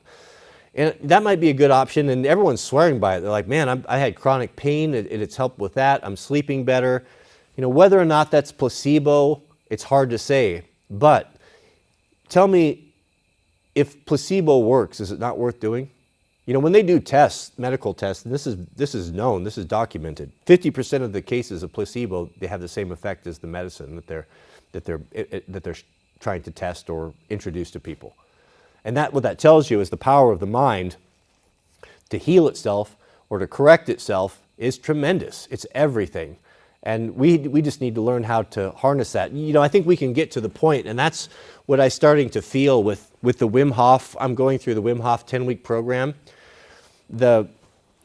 He's teaching me in this how to get into the inner mind, how to get into a state of relaxation where you can completely tune out all of the noise and the ambient noise and the chaos of the world, and where you can look inwardly and you can really start to feel and be aware of your body. And the cold showers and the breathing, I told you that, opening up the lungs and the stretching, opening up the circulation is all part of that. The cold shower is just part of that thing. The breathing is just as important, and these programs, of the meditation, some people call it prayer, whatever you want to call that, is all unlocking. To me, this is what I'm experiencing 4 weeks in, unlocking the ability to tap into this, the body's ability to calm itself, to be relaxed, maybe even to bring healing to itself, just through these abilities that we've lost, these understandings, these technology, this ability. I don't know. I don't even know where it's going, but I can feel the changes, and the changes are positive. And where this goes and where it ends up, I don't know. But the power of the mind to heal the body is very important. And if someone buys a grounded sheet or puts down a piece of electrical tape and grounds it outside, and that helps him to deal with chronic pain or to sleep better, then for that reason alone, even if it is all nonsense, it's worth doing. If that's what you need to do. I mean, we all play games. We all play little mind games to help us to get through difficult things and to cope with situations, right? It's no different. I'm not going to buy those sheets because I can't, they're all synthetic, the materials, and I just cannot abide having anything synthetic touching me. No chemicals, nothing with any sort of a scent. There's a woman that cuts my hair down the road. Bless her, she's a good lady, and she's been cutting my hair for a couple years. And I always forget, but every time I go in there, right when she finishes, she takes some sort of this stinky powder and just covers my hair with it. And all day long, I just suffer. I was like, I could just smell it. Every time I turn my head, I smell it wafting, and I can't stand fake chemical perfumey smells. No, like any of the things that Mrs. W has in the house for laundry or cleaning, it's all, we know exactly all the contents in it. There's no chemicals or any of that nasty garbage in there. Oh, goodness. But she puts this stuff on me every time, and I always forget about it, and I reel all day from it. This last time I caught her, as I was driving in there, I'm like, nothing's happening until she's not going to put that stuff on me.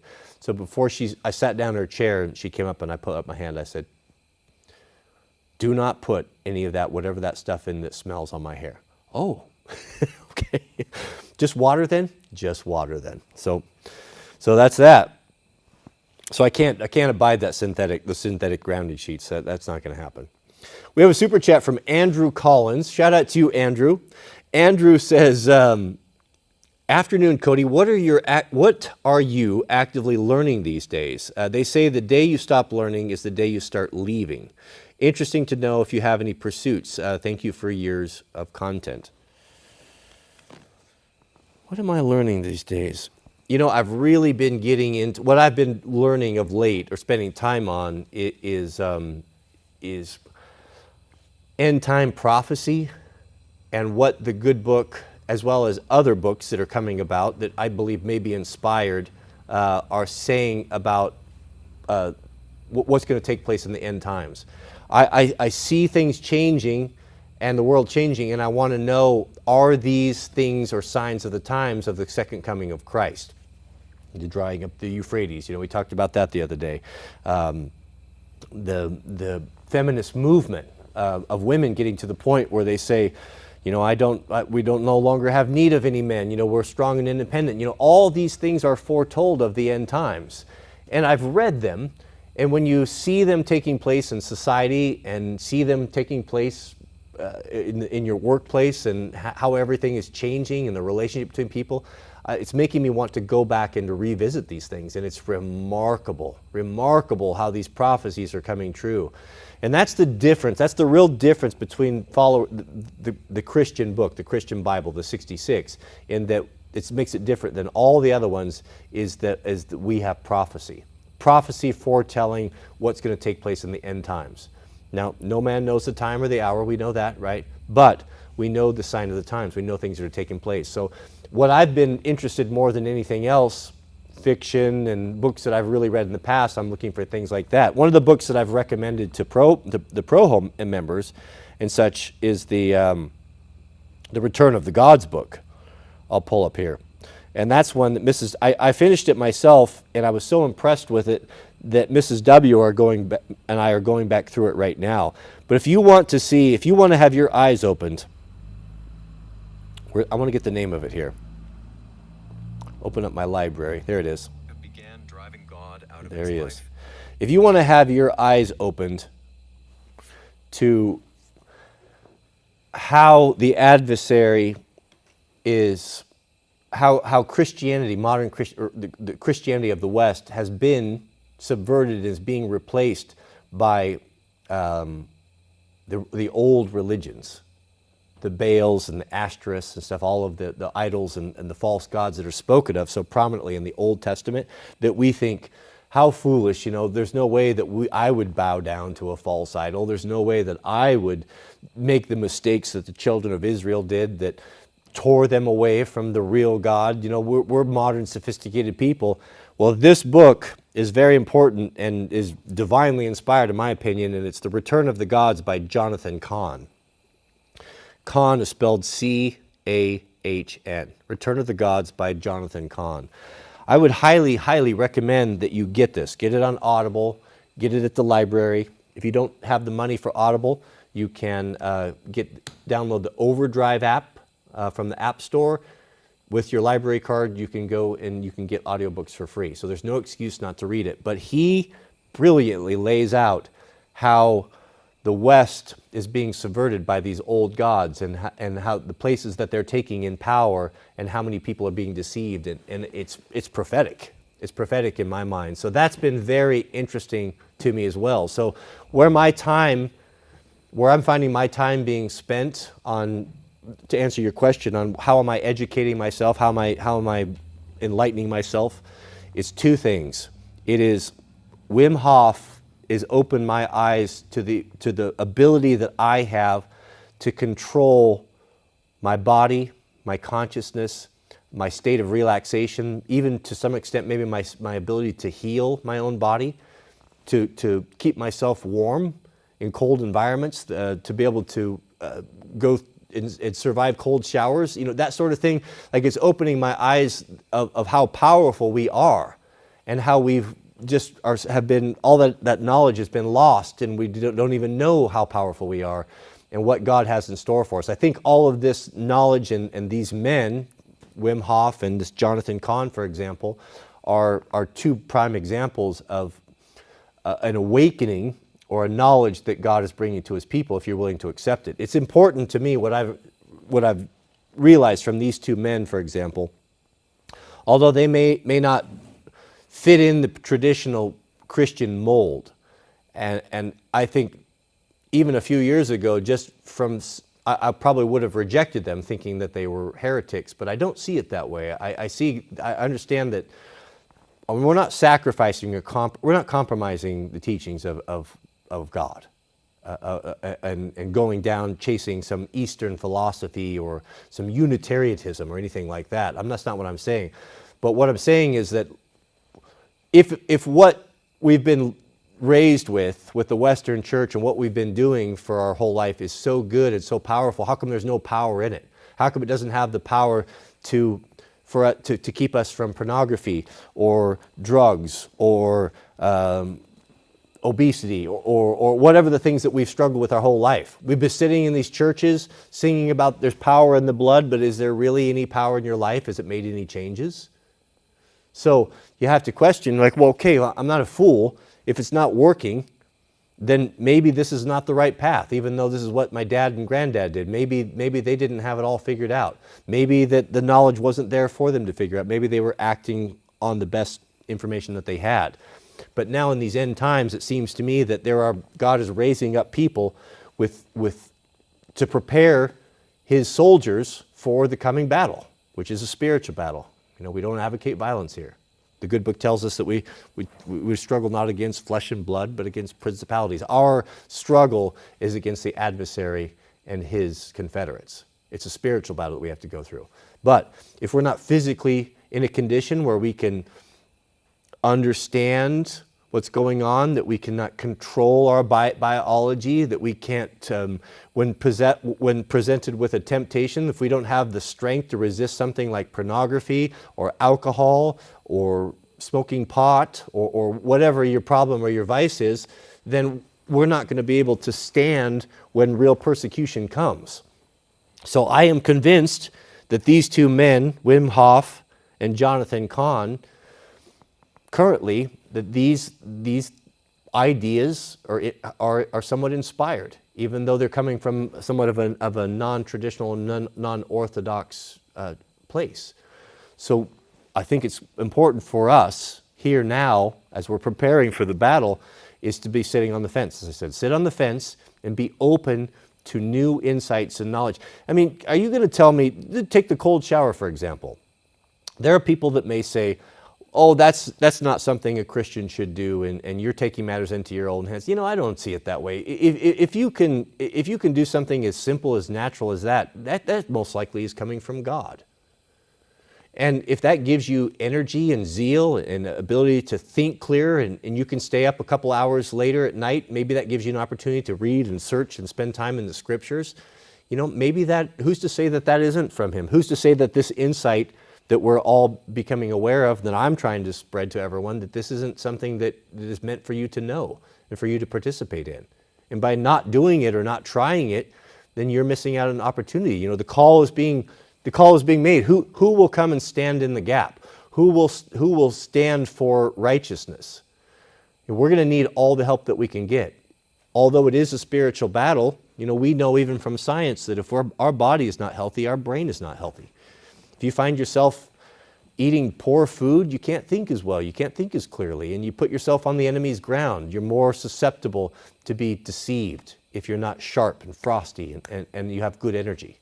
So I think this is all part of it. It's important for us to take care of ourselves. I let myself go through COVID. I put weight on just like many of you did. You don't have to stay that way.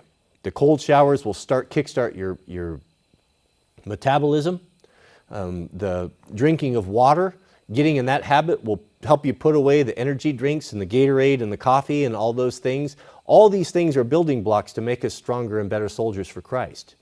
And also, there's just so much to it. I mean, I wish I could, I still see through the glass dimly. I don't know exactly where this is going. But God doesn't give us too much information. If he were to dump all of the knowledge upon us, it would probably overwhelm us. And we wouldn't, who knows what would happen. It might even destroy you. He gives us just enough to keep us going. He gives us what I need. It's need to know. And this is what we need to know right now. There's a war coming, and God's soldiers need to prepare. And we need to have ourselves healthy and physically healthy so that we can be useful. I think it's important. So, that's a long answer to your question, but that's really where my passion is and where I'm spending my time of late.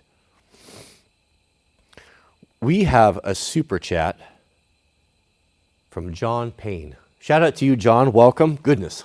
It's good to see you here, John. Thoughts on buying a Winchester 1866 lever action? Yeah, I think those are cool, man. That's one gun rifle that I'd make. I think that's the lever action, right? The 30-30. Man, my granddad had one. My granddad had one when he was a kid, and he sold it long time ago, and his whole life he regretted that. And after he retired, the family got together and we got him another one. And he was absolutely tickled pink. And my greedy, grubbing uncle, who's dead now, we don't need to get into that. I wish I had it. Yep, that'd be a cool one. You can't argue second kind of cool, as Nothing Fancy says. If it gives you the fizz, and you want a 30-30, that's fine. A repeater. Now, I wouldn't necessarily want to go into battle with that, but if you just want one because it's cool, then you get one. I don't have an issue with that. What I'm saying, as far as just staying in your lane and finding something and sticking with it, is what we're talking about: defensive items that you might need to work with, your war band with. You don't want to have a dude with a 30-30 and a guy with a 270 and a guy with the 30-06. I mean, of course, all that stuff is better than nothing, but if you could kind of standardize things, that's the way to go. But this really isn't for that. Yeah, Winchesters are cool, especially the old ones. Goodness, we have a $50 super chat from Sinkable Might 111. Goodness, thank you. That is so generous of you. He says, I've been doing lawn care and landscaping with my uncle for the past 7 years. Just the two of us, and I love him and I make great money. But this job is killing me. Do you possibly have any advice for me to figure out my next move? Yeah, man, that is hard work. That is hard work. Oh, these questions are so difficult to answer. If you were sitting here with me, if we could sit down and talk, and I knew where you lived and what your plans were for a family, what your goals were, what you enjoy, what your passion is, we could put our heads together and come up with a plan for something like this. But not knowing your skills or what you want to do, I understand where you're coming from. I worked construction my whole life, and with my dad and such, and it was good money. Decent. wasn't wealthy by any means, but it was decent money. It was enough. But I never liked it. I just couldn't wait to get out of it. So I understand how you feel about that.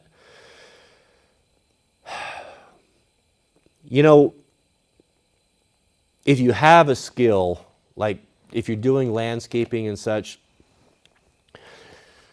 man, I don't know. That's a hard one to answer. So one thing that can make a big difference, if you're in an environment like that where you're not calling the shots, and you're basically working by the hour and an employee, and you don't have a tremendous skin in the game, it can get really tedious, especially after 7 years. I find that I kind of work on 7 to 10 year cycles, where after about 7 to 10 years, man, I need a change. My work, even something that I may have previously loved, just can become hateful. And there seems to be kind of a cycle of 7 years or so, and you've probably experienced that as well. It can even change with your diet and your just the way you like things. Your hobbies can change. You can say you're into muscle cars and that's your thing, and you've got 3 or 4 of them around. That's all you've ever done. You find you wake up one day and you're like, man, I just don't know if I want to do this anymore, and you wanted to get into something else. There's nothing wrong with that. It's kind of a common and natural thing. It's very different if you had your own business too. It's very different. Sometimes the same monotonous, difficult work that you find yourself doing, if you're not receiving all of the benefit of it, and if you go out on your own, that can be helpful as well. I don't know. That's a tough question to ask. Here's what I can do. Send me an email, sinkablemite111. Send me an email, Cody@Wranglerstar.com. Give me kind of a little bit of your background, where you live, what you'd like to do, what your plans are for the next 5-10 years, and I can be happy to help, maybe put heads together and give you some suggestions. But without any more information than that, I just don't even know what to say, and nothing just comes to mind. I'm groping in the dark here. But I'll be willing to work with you on that. So send me an email, and I'll try to get to that. But thank you. Goodness, that was very generous of you. Very generous of you. Mr. Chris Hall, and a new member, welcome. Welcome to the family. Chris Hall writes, I've been watching you for years, but just became a member. Love the plate carrier and freedom dispenser content, and looking forward to seeing more. Yeah, I thought some of the folks were asking you in the background. I've been trying to do member content, just fun things or ideas or just little shots with my phone that the guys have been enjoying, and some of the guys have been asking about maybe doing something on night vision. I've got how to set up the helmet. I'll do that for you guys next. So I know a lot of guys are interested in that. So I'll do that for you, Chris. You reminded me, and I'll pull that down and go over some things that I was considering. If you've been thinking about putting together a helmet, if you want to get into night vision, it's a good helmet's really important, and there's a lot to consider. There's a lot of different choices out there, and my neighbor Brian and I have been working together. He's recently got into it and have studied this exhaustively, and he's even a better researcher than I. So I can share a little bit what I've learned, and might be of interest to you. I'm not the expert on this stuff by any means, but I do a fair amount of research. I have access to a lot of really smart people that advise me before I make purchases that I can share as well. So thank you. Thank you for becoming a member, and enjoy your new member badge, Overton's 940. You'll see it right there next to your name. So thank you. Look forward to that. I'll get some more content up for you guys. Goodness. Mr. Overton Windex. That is not necessary. $100 super chat. I'm going to have to outdo you now. I'm going to make this up to you. That was beyond generous. You certainly didn't need to do that. Overton says, Bigfoot gave me this money and asked me to pay it forward. Well, you see right there, I know where you live, and it's unlikely that Bigfoot was anywhere around your area. Well, maybe not. So he must have spoke to you through the ESP directly and gave you that instruction. Thank you, Overton. It's very, very generous of you. Thank you very much. Cobra Kyle's back in, new member. He says, 15-minute cold shower done. Who's next? 15 minutes. I don't think I like where this is going, to be honest with you. 15 minutes. Yeah, that's one thing to say 15 minutes right here and to talk about it. It's a whole nother thing to be in the shower and doing it. I don't know, man. I did 10 minutes this morning, as I said. I started to suffer a little bit. Not suffer. I started to feel sorry for myself at the 6.5 minute mark. That's when I was in the moment. I was focusing and breathing, and then I started to feel sorry for myself. And I thought, well, I'll just take a peek at the timer. Right, I had the timer going up on the window in the shower, and it was there was 3.5 minutes to go. I'm like, no. It was rough. It was rough, but then it was 3 minutes. I danced around in there like a bird bath, and I calmed myself down, and I thought, well, 3 minutes is nothing. I've been doing 3 minutes for nearly 4 weeks now, so I know I can do that. Then I knew I had it licked. But had I looked up and there was another 10 minutes to go, and I'd only been in there for, that'd have been rough. That would have been rough. Man, 15 minutes. 15 minutes. I hate to see that, to be honest with you. I really do. Who's next? Cobra Kyle. Cobra Kyle owns it. All right. Well, I'm going to get with the Metal Man this weekend. We're going to have to come up with a challenge. I think, man, I was thinking that 12 minutes would be the next step, but 15 minutes? Good grief. Do we have to go there? Oh. Congratulations on that, man. You are a stud. Goodness. We have a super chat from Fordor. Shout out to you, Fordor. And Fordor writes, Ice Road driver again.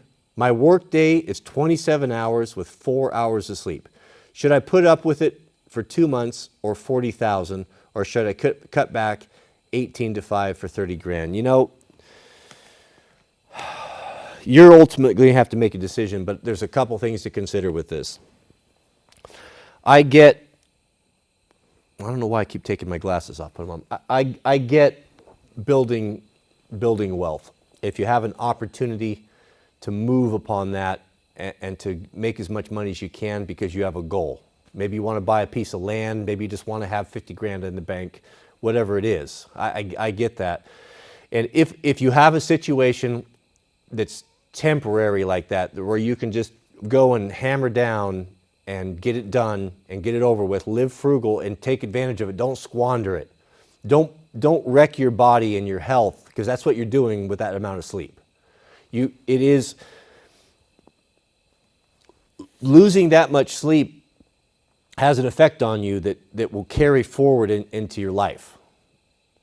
It stacks and it adds up, and it will bring in sickness, fatigue, disease that will shorten your life. It's critical that we have proper rest. That's how the body repairs itself. That's how the cells repair themselves. God's designed us that way.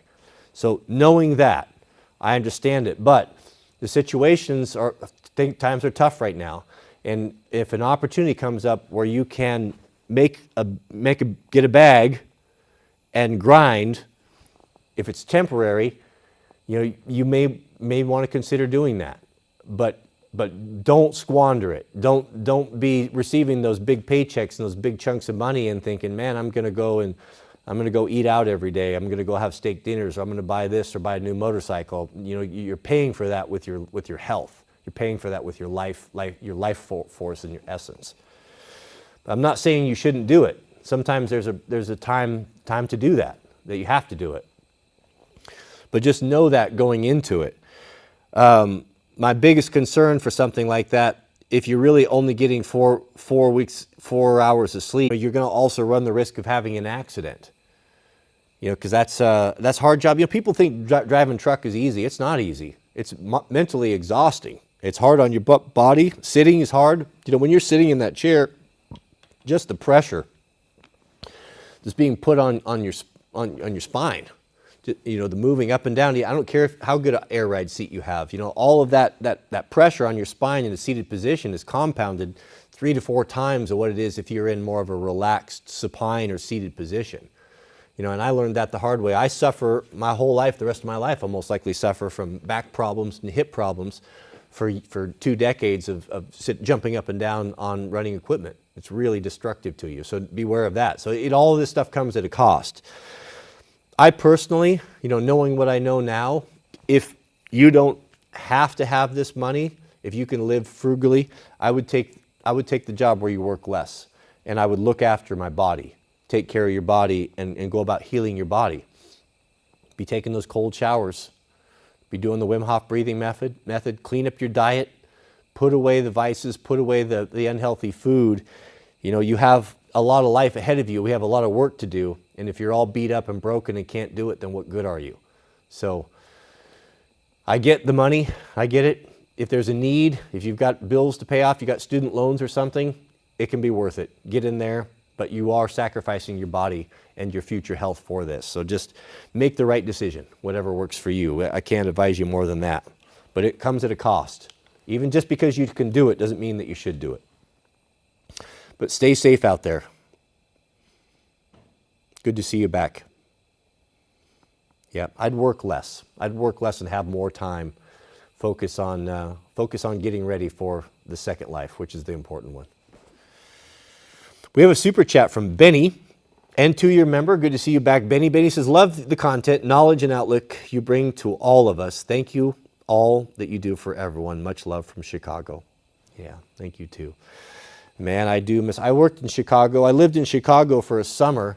I was working as a traveling construction superintendent, and I built a store in Water Tower Place. You probably know where that's at, just down not too many blocks from Michigan Avenue.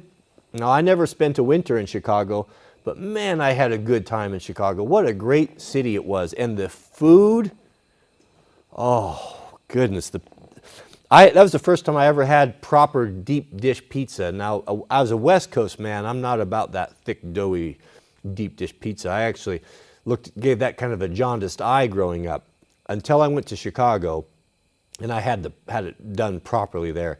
There's very few things in this world better than deep dish Chicago pizza right from the source. It is absolutely delicious. I had a job. I built a store there in Water Tower Place. I was like up on the 5th floor. I can't even remember. What store did I build there? Maybe it was a Chico's store. I think it was a Chico's store.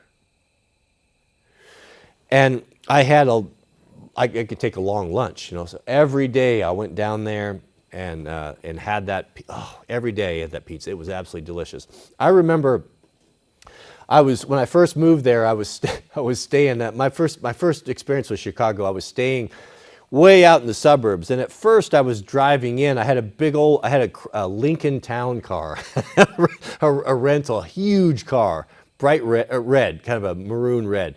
And I'd drive into that city and try to deal with parking and such. And finally I figured, I'm like, man, this is a foolish to be bringing this car down here and dealing with the expense. So I started riding the train in.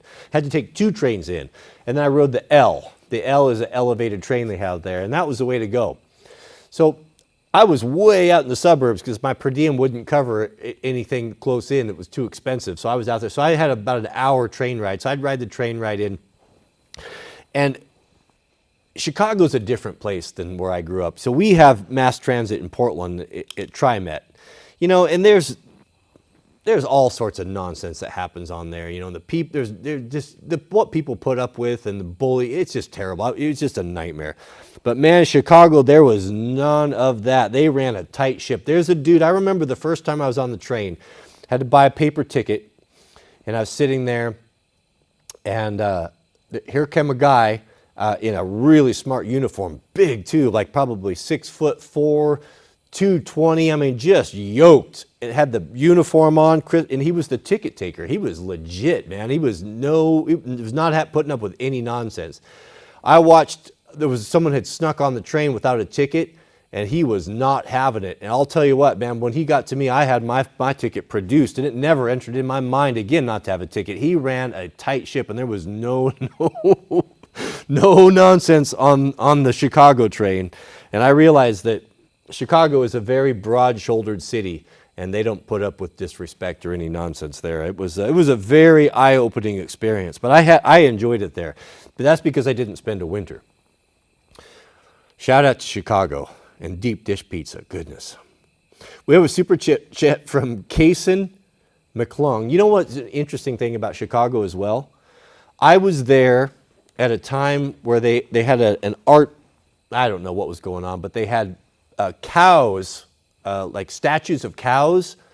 There must have been hundreds of them, man. They were all over the place. It was some sort of an art deal that they were going on around the city, and they were all painted different colors. And if you guys live in Chicago, you'll probably remember that. Well, I think that was only there for a year or two or so. And I got to talking about that after Mrs. W and I had gotten married, and we realized, we put it together, that we were both in Chicago really close to each other at the same time, and this was years and years before we got married. We'd never met before. I thought that was kind of interesting because she was there when the cows were there as well. I like Chicago. I had a good experience there. We had a super chat from Kaysen McClung. Shout out to you, Kaysen, and new member. Welcome, Kaysen, who says, how can we order AMSOIL through you and shipped? You know, I don't have any idea. It's an incredible mystery, the AMSOIL thing. So if you didn't know, I became an AMSOIL dealer, I don't know, maybe a year or so ago, 6 months ago. Because I wanted to be able to I buy quite a bit of the products. All the oils and cleaning stuff that I buy are either Maxima or most of all of it's AMSOIL. So if you sign up as a dealer, you get a discount. You save about 25% or so. So I signed up for that. Well, you know, I wasn't really interested in becoming a dealer, but they sent me all this paperwork and brochures, and okay, well, you know, I don't know what to do with this. And then all of a sudden, I'm starting to see, well, you've got a dealer underneath of you, and I got people that are ordering product, and I think I got a check for $100 or $150 or so last month, because I don't think it was all mine, because I didn't really order very much last year. I pretty well have everything stocked up from last summer. And then I got a notification that I just achieved a level that I've got like a super dealer underneath. I don't have any idea what's going on. I haven't taken any of the training, and I felt kind of bad about it. I'm like, I should probably look into this. You know, maybe this. You know, I have no idea. I have a dealer number, but I don't know what I'm supposed to do. What I need. See, I don't have time to research stuff. I have so many plates spinning right now. I need information given to me distilled and briefly. Mrs. W, bless her, she handles a lot of the noise in the background, and she boils it all down to just little simple commands or sentences to me, and asks me like 3 or 4 word questions. Do we do this or this? Do you want this or that? And I can make those decisions. I can't go in and spend hours on the website trying to figure out how to run an AMSOIL dealership and all that stuff as much as I'd like to. So what I need is, if you're an AMSOIL dealer and you know all this stuff, then you contact me and give me a really distilled version of what I need to do. I guess maybe give you my dealer number. I don't know. And I don't know if I'll have time to look into that. I'll see if I can get my dealer number, and I'll post it in my subject heading in my videos. Maybe that will help. You can figure out how to do that. But AMSOIL, that's a good company. That would be a good side business, and has been a good side business for a lot of guys that have a full-time job. You know, AMSOIL sells itself. If you know about AMSOIL. So if you stocked a little bit of the most popular things in your area, even if you lived in the suburbs, they give you a little sign. Put a sign out in your garage, AMSOIL dealer, and I don't know how it all works, but stock the popular things, and that's what's happening to me. I sold some AMSOIL just last week.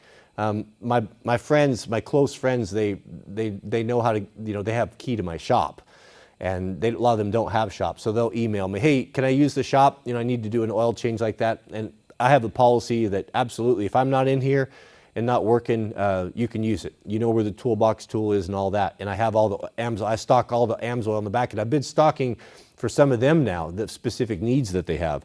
So they come in, and one of my buddies came in and did 2 oil changes, pulled the oil out of stock, and then just took a picture and said, hey, I owe you, this is what I owe you for so many quarts. So I guess I do have a, Mama, you wore out your welcome.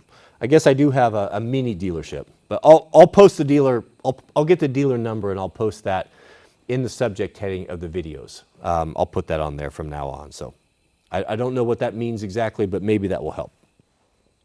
But thank you, Kaysen. Thank you for that, appreciate it. We have a super chat from George Lopez. Shout out to you, George. And George is a new member. Welcome. George writes, I have heard about Wim Hof years ago and rejected it, thinking it didn't align with the striving to be like Jesus. I thought it was New Age enlightenment. I will definitely look more into it. I did too.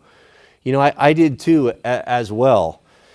And that's something that a guy wants to keep his eye open to. I was really skeptical about that when I first started. I told you I started doing his 10-week program. And it was $90. And that $90 unlocks weekly videos that are nicely done, where you can just open it up and you can follow along. That's what I'm doing. Today I finished week 3, and week 4 is unlocked, and I'll start that tomorrow. Well, when he opened that up, you know, there's a picture of he's standing next to like I don't know, it was a Buddha or something like that, something from, you know, India type of thing. And immediately I'm like, oh man, you know, I don't know about this. You know, I've always had an uneasy feeling about yoga and the Eastern philosophies and all that. You know, that's something that we just definitely don't want to play around with, and definitely don't want to mix into Christianity. But I felt so impressed. Like, man, I didn't feel like I was doing very well after I broke my leg. I felt like I was starting to lose ground, and I was gonna lose mobility and strength and just get old. I just didn't feel good. My diet, I was losing weight. My diet, just didn't have any appetite. I got to do something. And I really feel, for what this is worth to you, I really felt that this was brought to me, or the awareness of this is divinely inspired, and the benefits have been tremendous. So I decided I'll watch and be careful about it, because someone has a particular, you know, statue or something. You know, I'm not going to just completely throw it out until I get in and find out.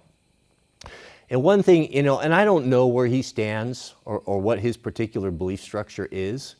I know he's a seeker of truth, obviously, but the thing that really put my mind to rest is when I started this 9-week program, he was talking about.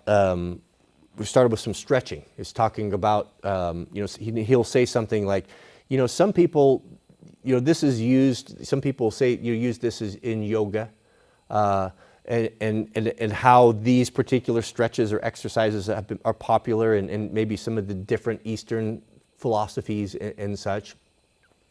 But the thing that really helped me, he says, but really, they're exercises, and we'll just call them exercises.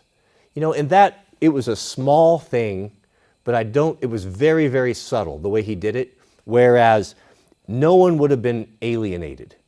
If you'd been coming as an atheist, or maybe even a devout follower or Hindu or something like that, or drawn to those Eastern philosophies or Eastern religions or stuff, you wouldn't have been offended. And I thought, you know, that was a very beautiful way of doing it, a very inclusive way of doing it. He obviously is a very smart man. He understands that this is a tremendous health benefit, and it's his life mission to get this word out so that more people can be healed and free from diseases and pain and fatigue and all of the things that we suffer from in the West. But he also realizes that these have been done, and a lot of these things have been understood by other cultures and have been enjoying the benefits for a long time. But we can become so dogmatic and so closed-minded that if this was presented in a particular way, just like you're saying, and I get what you're saying. My spider senses were up on this as well, and still are. But it was done in such a way that it really put my mind at rest. And I thought, you know, that's good sense. just because someone's doing this in meditation process or in some yoga class somewhere, doesn't necessarily mean that that's the root of it. It's exercises. That's the way I look at it. It's stretching and it's exercises. And as I never knew how shallow I was breathing. I didn't realize, just how we've never been taught. All this knowledge has been suppressed for us because the adversary knows that he wants us to be sick. He wants us to be in disease. He wants God's children to suffer. And of course, he's going to have his hand in every single thing. And he's going to suppress things like this. So I put my mind at rest. I have a foundation in the 66 books. If I see something that is going to go against those beliefs, I will reject it. But I'm not going to reject it out of hand or before I understand what it is. And I can't help but think, what's the harm in a cold shower if it sparks the body and the mind into action? So I get it. And each man will have to let every man be convinced in his own mind. I'm not going to tell you what to do. But as for me, that's how I've come to look at it. That's a very good question, though. Very good question. Thank you, George. We have a super chat from Mike Cameron. Shout out to you. And 2-month member. Welcome. Good to have you here. He says to check out the Vermont gloves, American-made goatskin gloves. Grab the line mitts and gloves for the wife, and excellent quality. Yeah, goatskin gloves that's where it's at. Goatskin. Oh, excuse me. Goatskin moves very well. I like the way it feels. I feel like I can do detail work with goatskin, and it wears like iron. It's super tough. I mean, what's tougher than a goat? Yeah, that's good. I don't know Vermont gloves. I don't know if I've seen those around here or even if they're available, but that's a good recommendation. It's been my experience when you see a company that is using a premium product or a high quality leather like that it's unlikely that they're going to be producing garbage. If they're just going to be producing garbage for the masses, they're going to go with the cheapest product, and that's going to be cowhide, the most readily available. So if a company goes to the trouble of sourcing and punching gloves, sewing gloves out of goat skin, I would imagine they probably know what they're doing and they're somewhat scrupulous. Seems to me anyway. We have a super chat from Zephan, and new member. Welcome, shout out to you. And Zephan writes, just finished my second cold shower while listening. Good for you, man. I am proud of you, Zephan. It's not a small thing, man. The first one was very difficult, and I almost lost hope. It was so traumatic for me when I jumped in there, and I did it for the full 3 minutes. When I started the 10-week program, the Wim Hof program, he's recommending 15 seconds.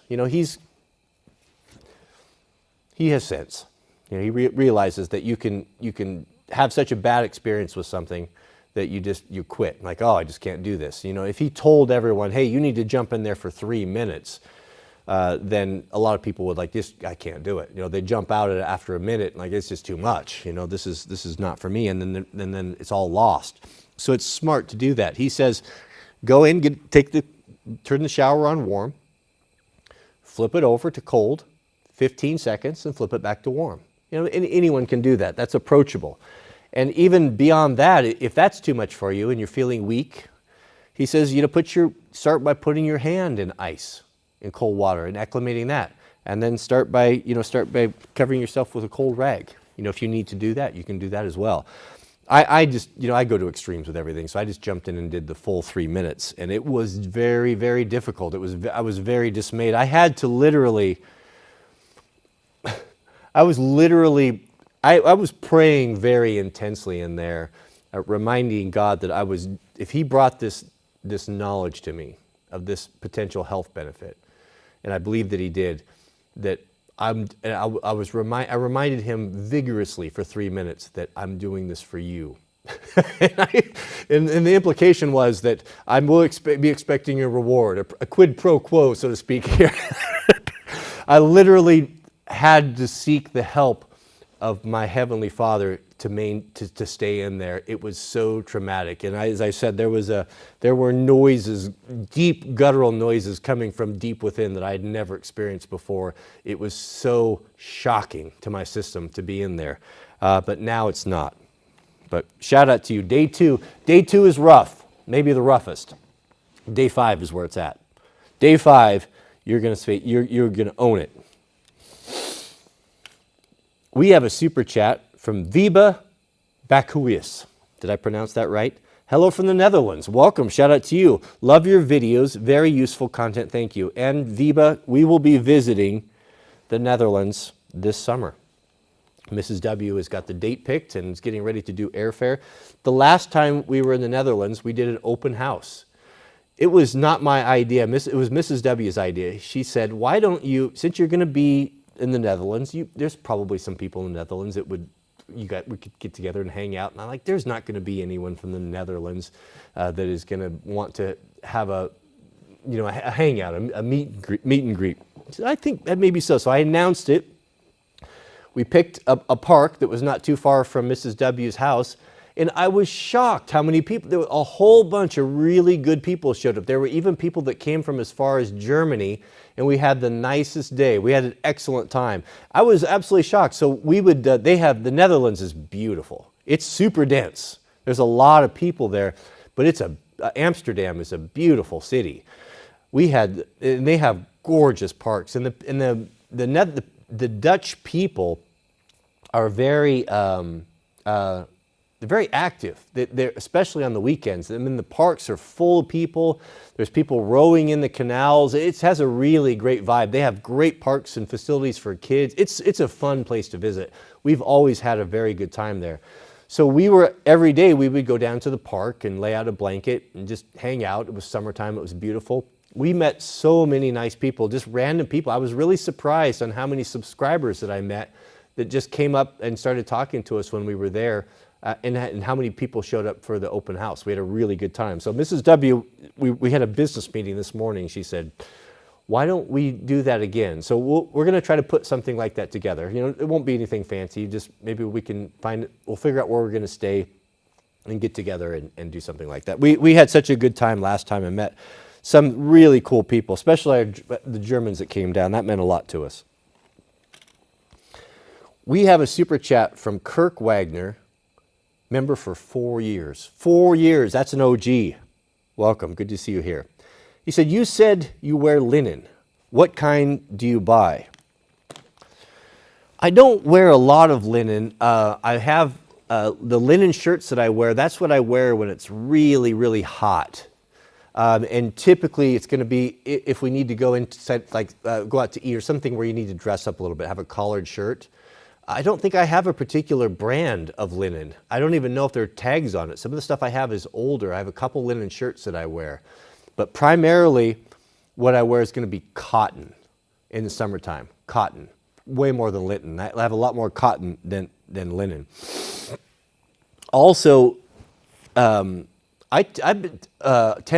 found that I always wore short sleeve shirts when it was hot. I've always worked outside in construction and wore t-shirts. And I just get, as my grandmother used to say, you get brown as a berry. Can I tell you a funny joke? I've told this before. So I was on a wildland fire.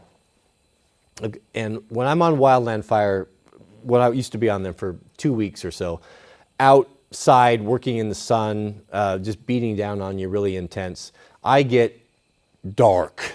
Like really, really, really dark because of my Native American or Indian background, family on my one side. And so when you're on these fires out west, a lot of the hand crews come off the reservation. So there's a lot of Native American type 2 hand crews, and good dudes.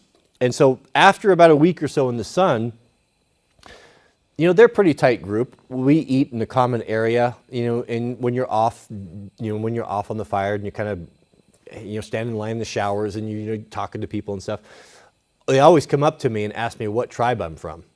And I had one guy that came up and he's like, "Oh, are you from the Winnebago tribe?" And I said, "No."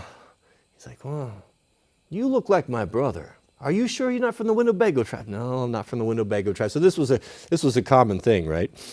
So, so I was on a fire, and we'd been working all day, and we weren't able to go back into camp to get our lunch. We didn't get our lunches. That's what it was. We showed up midday and started working, and we worked into the night, and we didn't get our lunches. So it's common they'll send someone out with a truck to bring you your bag lunches, because sometimes you got to work all night. So we were starving. We had a small. I was working with a Type 2 crew, and some guys that I didn't know before, and they brought out these sandwiches. So we sat down by my engine, and this guy next to me, and we're opening up our lunches, see what we have. And they had been sourced from a local deli. Sometimes they'll contract with a local restaurant or deli, whatever it takes to get food to the guys, right? And so we opened up these sandwiches, and they were just thick piled roast beef, just delicious deli roast beef on big fat bread, but covered with mustard and mayonnaise and lettuce and pickles and all the things that I don't like. And the guy next to me liked them even less. Well, when he saw that, he's like, "Oh, I can't eat that. I hate all that stuff."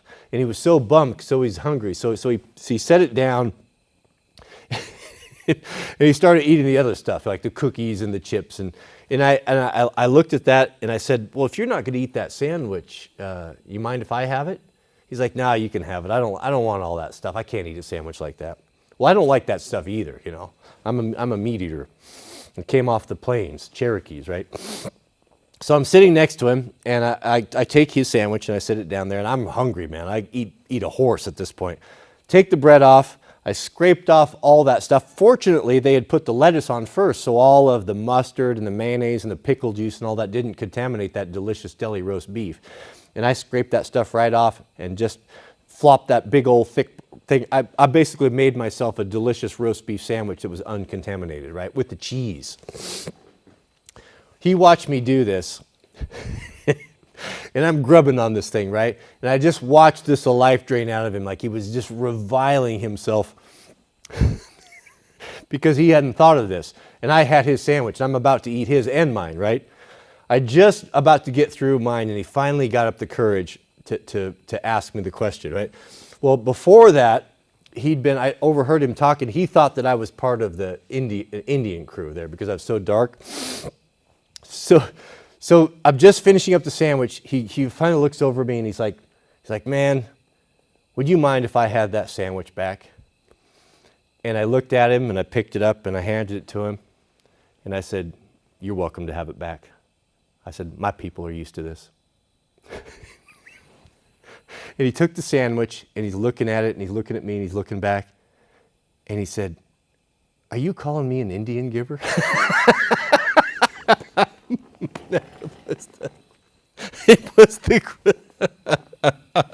I'm sorry, you had to be there, but I played it perfectly. It was probably the funniest thing that I ever said, and it was great. And of course, you know, I let him in on the secret that I wasn't letting him off the hook, but we had a good laugh. we had a good laugh over that one. So we each had our sandwich. That was what happened. We have a new member, Viba Bakuas. Welcome, and shout out to you. Welcome. Thanks for joining the family. Good to have you here. And Trent Gonzalez, Super Chat. Trent says, "I feel the same way. God is preparing his people for something big in the end times. We need to take care of the body and mind God gave us." And Trent is right. Yeah, Trent is right. And I'm not casting stones, beloved. I assure you, I have not taken care of my body. I have been blessed with good genetics where I could get away with stuff, and I never had problems with my weight and such until, you know, I got a little bit older. But it even caught up with me, especially through COVID, and, you know, a lifelong struggle with alcohol. You know, I mean, when I was on the road working as a construction superintendent, it was a very lonely job. I was on the road about 10 months out of the year or so.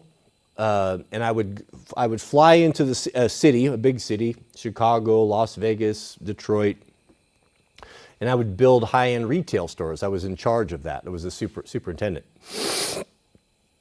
And so I would get a hotel or rent a furnished apartment or something like that. And I would be at a new location from anywhere from 7 to maybe 12, 14 weeks, depending on the length of the job. They were really quick turnaround times.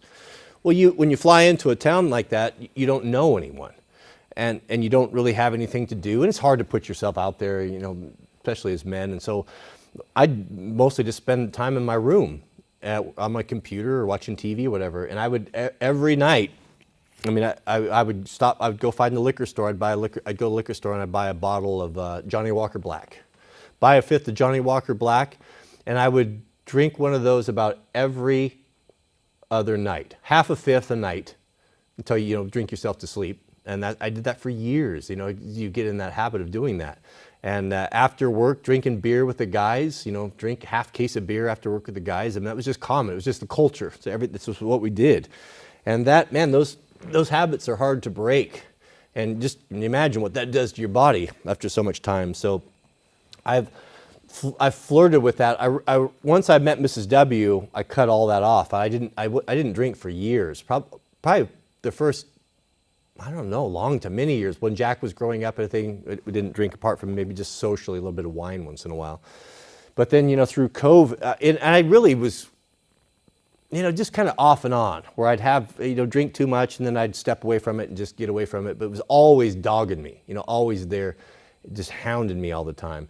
And then when I first, when I first started watching Owen Benjamin, when he was doing his live streams, when he decided to quit drinking, you know, he was doing those live streams and drinking White Claws you know, and those were the good shows, right?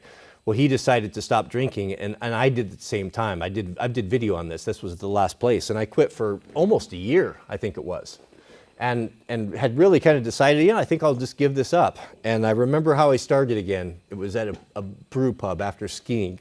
There's nothing harder to resist than when you've been on the mountain all day, and you come back down in town, and that tiredness you have from being on the mountain, and everyone's in their ski clothes and great beer and pizza, and I just gave in, and that started the slippery slope again. Well, then COVID hit, and I was really, we didn't know what was happening when when the lockdowns were coming. We knew they were coming, and I'm trying to think of, you know, how do we prepare for everything? And I thought, well, it wouldn't be a bad idea if we're going to be homebound forever to have some spirits on hand, you know. So I went and bought a case of half-gallon Maker's Mark, which is my favorite whiskey. I prefer Scotch, single malt Scotch whiskey, but the Scotch whiskey that I like is too expensive at the volume that I can consume at the time. So about each out of house at home. So the compromise I found, and I always enjoyed Maker's Mark. I thought Maker's Mark was pretty good. So the idea was, and I wasn't really drinking at the time, I bought a whole case of these. It was like 6 jugs, 6 half-gallon, the big jugs, whatever those are. I bought 6 of those and I put that down in the larder. I thought, well, I'll just keep that down there for emergencies, or who knows. I was thinking of it more of it being a barter item than anything else, because I wasn't drinking whiskey. Sounds like the Sweet Loaf. So long story short, halfway into lockdown, I broke into that, and that didn't last very long. And you know, here we are back on the wagon again. So the last time I quit, the last video I did talking about this, I don't know how long it's been. It's probably been the better part of a year, but I haven't had a drop, haven't touched it, and have resolved to not drink anymore. It was the temptation is pretty much mostly gone. I never think about drinking here at home. Once in a while in a restaurant, sometimes you think, oh, it'd be nice to have a cocktail or a glass of wine with a steak or something. But I know how I am, and I put it away. I'm done with it. I'm not going to do it anymore, and I've resolved to do it. So, just you know, kind of going on what Trent's talking about, it is important. I think that God is moving upon a lot of us, that there is, the church has not been a very, very good, apart from like the Adventists, has not been very good about the health message of the importance of having a healthy body, how that helps you with your spiritual healthiness as well. And that's important. I think that's half of it. And it's something that we're waking up to. Yeah, Trent's right. I'm not the only one. A lot of people are realizing that. But thank you, Trent. Good question. Good point. We have a super chat from Bradley Cowart. Welcome. Shout out to you. Bradley says, what's the extent of your EMP prepping, if you don't mind sharing? The extent of my EMP prepping is a couple old cell phones put away, a couple old computers put away, some electronic ignitions for chainsaws and motorcycles, and that's basically and radios, handheld radios. That's the extent of it. Nothing crazy, just some basic things that I'd like to have. That's it. That's it. And I don't know. I mean, guy can't do everything. That's what I can do, and that's what I've done. It's nothing very elaborate. A couple ammo boxes, as we learned. I think a lot of people said that's not going to do it. I don't know. I don't know that anyone really knows. Maybe some people do, but I mean, we can't do everything. We have to draw the line somewhere. So if you can take some basic precautions, if you're already going to, if you've got radios that you're storing that you're not using regularly, I don't see that it's a big deal. You probably got an ammo box. Get an ammo box, wrap them up, 2 or 3 layers of Reynolds wrap. You got to store them someplace anyway, and do that. My manservant Jariah brought up a really good point yesterday when we were talking about EMP and such, and he said that another thing to consider for critical items is your rechargeable batteries. That I think some of those could be susceptible, and you don't think about that the batteries could be damaged. And if the batteries are damaged, then what good? There's circuitry inside those, right? What good is any of it going to be? So if you have an emergency backup radio, like I talked about last week, that takes the 18650 battery, you'd want to make sure maybe to have a few batteries and your battery charger in there as well. And I hadn't done that, hadn't considered that. And he brought that point up, and I thought that was a really good point. We have a super chat from Lee Parkins. Shout out to you, Lee. Thank you for your generosity. Lee says, have you ever thought about the Apple logo? The bite out of the apple, Adam and Eve, the mark of the beast, being carried by many. Just curious if anything to it. Yeah, I'm sure that there is. That symbolism is rampant all over the place. And what do you do about it, right? You know what's worse than that is go look at your money. You want to go down a rabbit hole? Go look up some of the TikTok videos of people that are looking at United States currency under a microscope, and you will be very, very surprised what you'll find on there. It's everywhere. That's what the Masons and these secret orders and all of these confederates of the adversary, that's what they do. They get a big kick out of rubbing our noses in all of their apostasy and all their paganism. Of intermixing it in our daily world, and they laugh at us. All these things and symbols that we use. The Catholic Church laughs at us as Protestants that we worship or we keep the Sunday Sabbath day, because they changed it to that. That's their mark of authority on Christendom, as they call it. And the fact that the Protestants keep it, they laugh at us because they changed it. And they say, you guys are protesting? What are you protesting? You're protesting the day that we changed the mark of our authority. What are you doing? You know, that sort of thing is all over the place. I guess the question is, what is those of us who are followers of the way, followers of Christ, what is our obligation? How much time do we spend ferreting all this stuff out and getting this out of our lives and getting this out of our homes? You know, I don't know. Are we in apostasy by having a mortgage? You know, the Bible warns about usury and the great sin that usury is. And are we investing in the stock market where we are benefiting from interest being charged to people, usury being used on folks that benefit us? You know, if we're going to go down that line of thinking and down that rabbit hole, I mean, where does it end? You know, you start to see, I mean, that's a very good question, but you start to see that this whole Western civilization, this whole system is built on the false idols and false gods, and we participate in it daily, willingly and unwittingly. And goodness, I mean, when you start, my eyes are being open to this too. I'm aware of it, and I don't know the answer to this, but I'm aware of it. And what I don't know is, what is our obligation of followers of Christ? I mean, do we need to completely separate ourselves from the monetary system? Do we need to completely separate ourselves from anything that would reek of the false idols of Baal and Ashtoreth? Is that what God is telling us? Is this conversation that we're having right now, is this the start of all of that? And how do we function and how do we operate if we're not using the system? How hard it is for a rich man to enter into the kingdom of God. That rings in my ears daily now. And when I think I talked about this yesterday and this morning, I had such a deep relaxation, such a deep meditation this morning, after going through the Wim Hof program, you end in, about 10 minutes of this meditation, where you are completely in a different place, a place of complete quiet and relaxation, where you can have a conversation with God without distraction, and it's incredible. I'm just touching on it. I'm just grasping it of the potential, I think. But I did get a hold of the tail of it the last couple days. And what that showed me, and what I really can't get my mind off of thinking about it, I started to wonder, can a person really be connected with God in this environment, with all of the work and the bills and the responsibility and the noise? Is it so noisy that we can't even see God? We can't truly connect in the Spirit?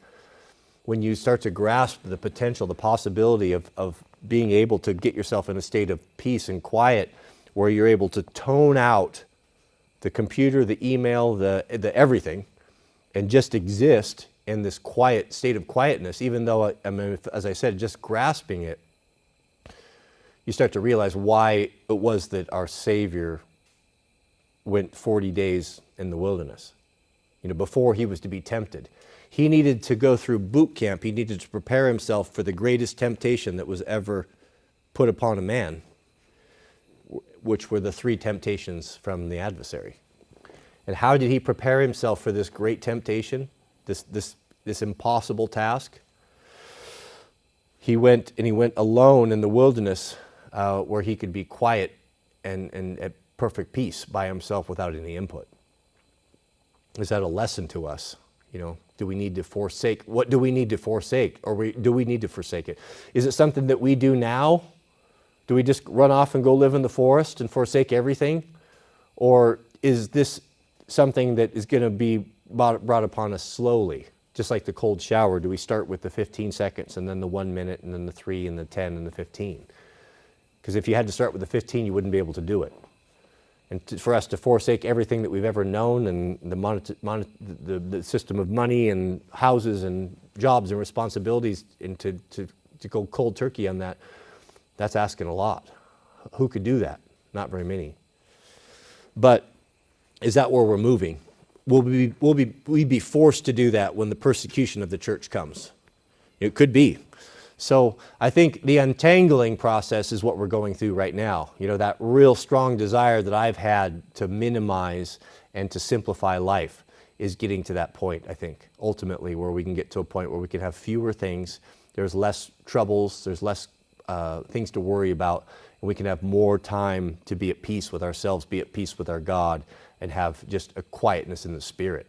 That's what I think is where we're going here. And it's going to be a journey. We're on our way. We just have to get there.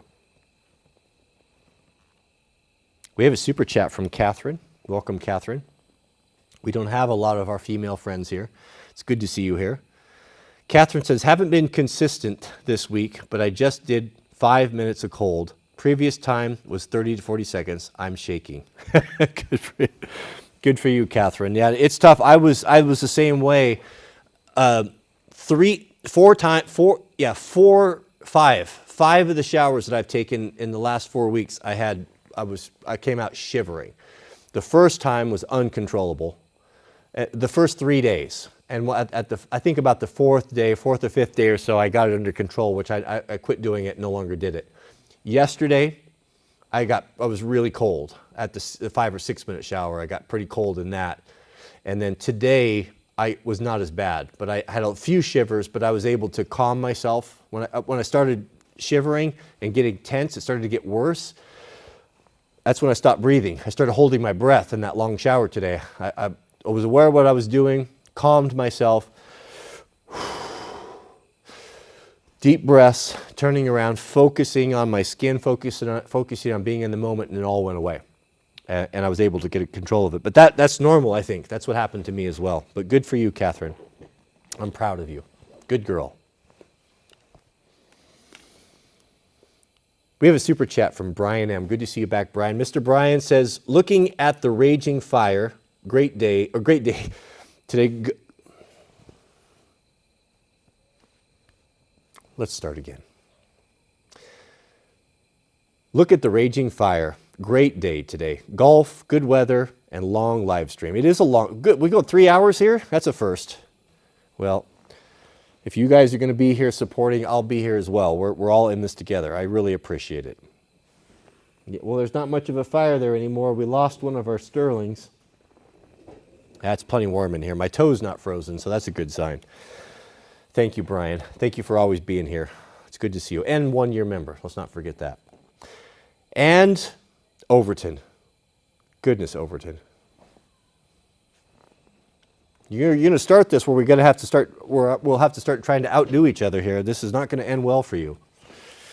Thank you so much. If you haven't done enough already. And shout out to the middleman. I cannot tell you, beloved, how much work is going behind the scenes by my brain trust of 11.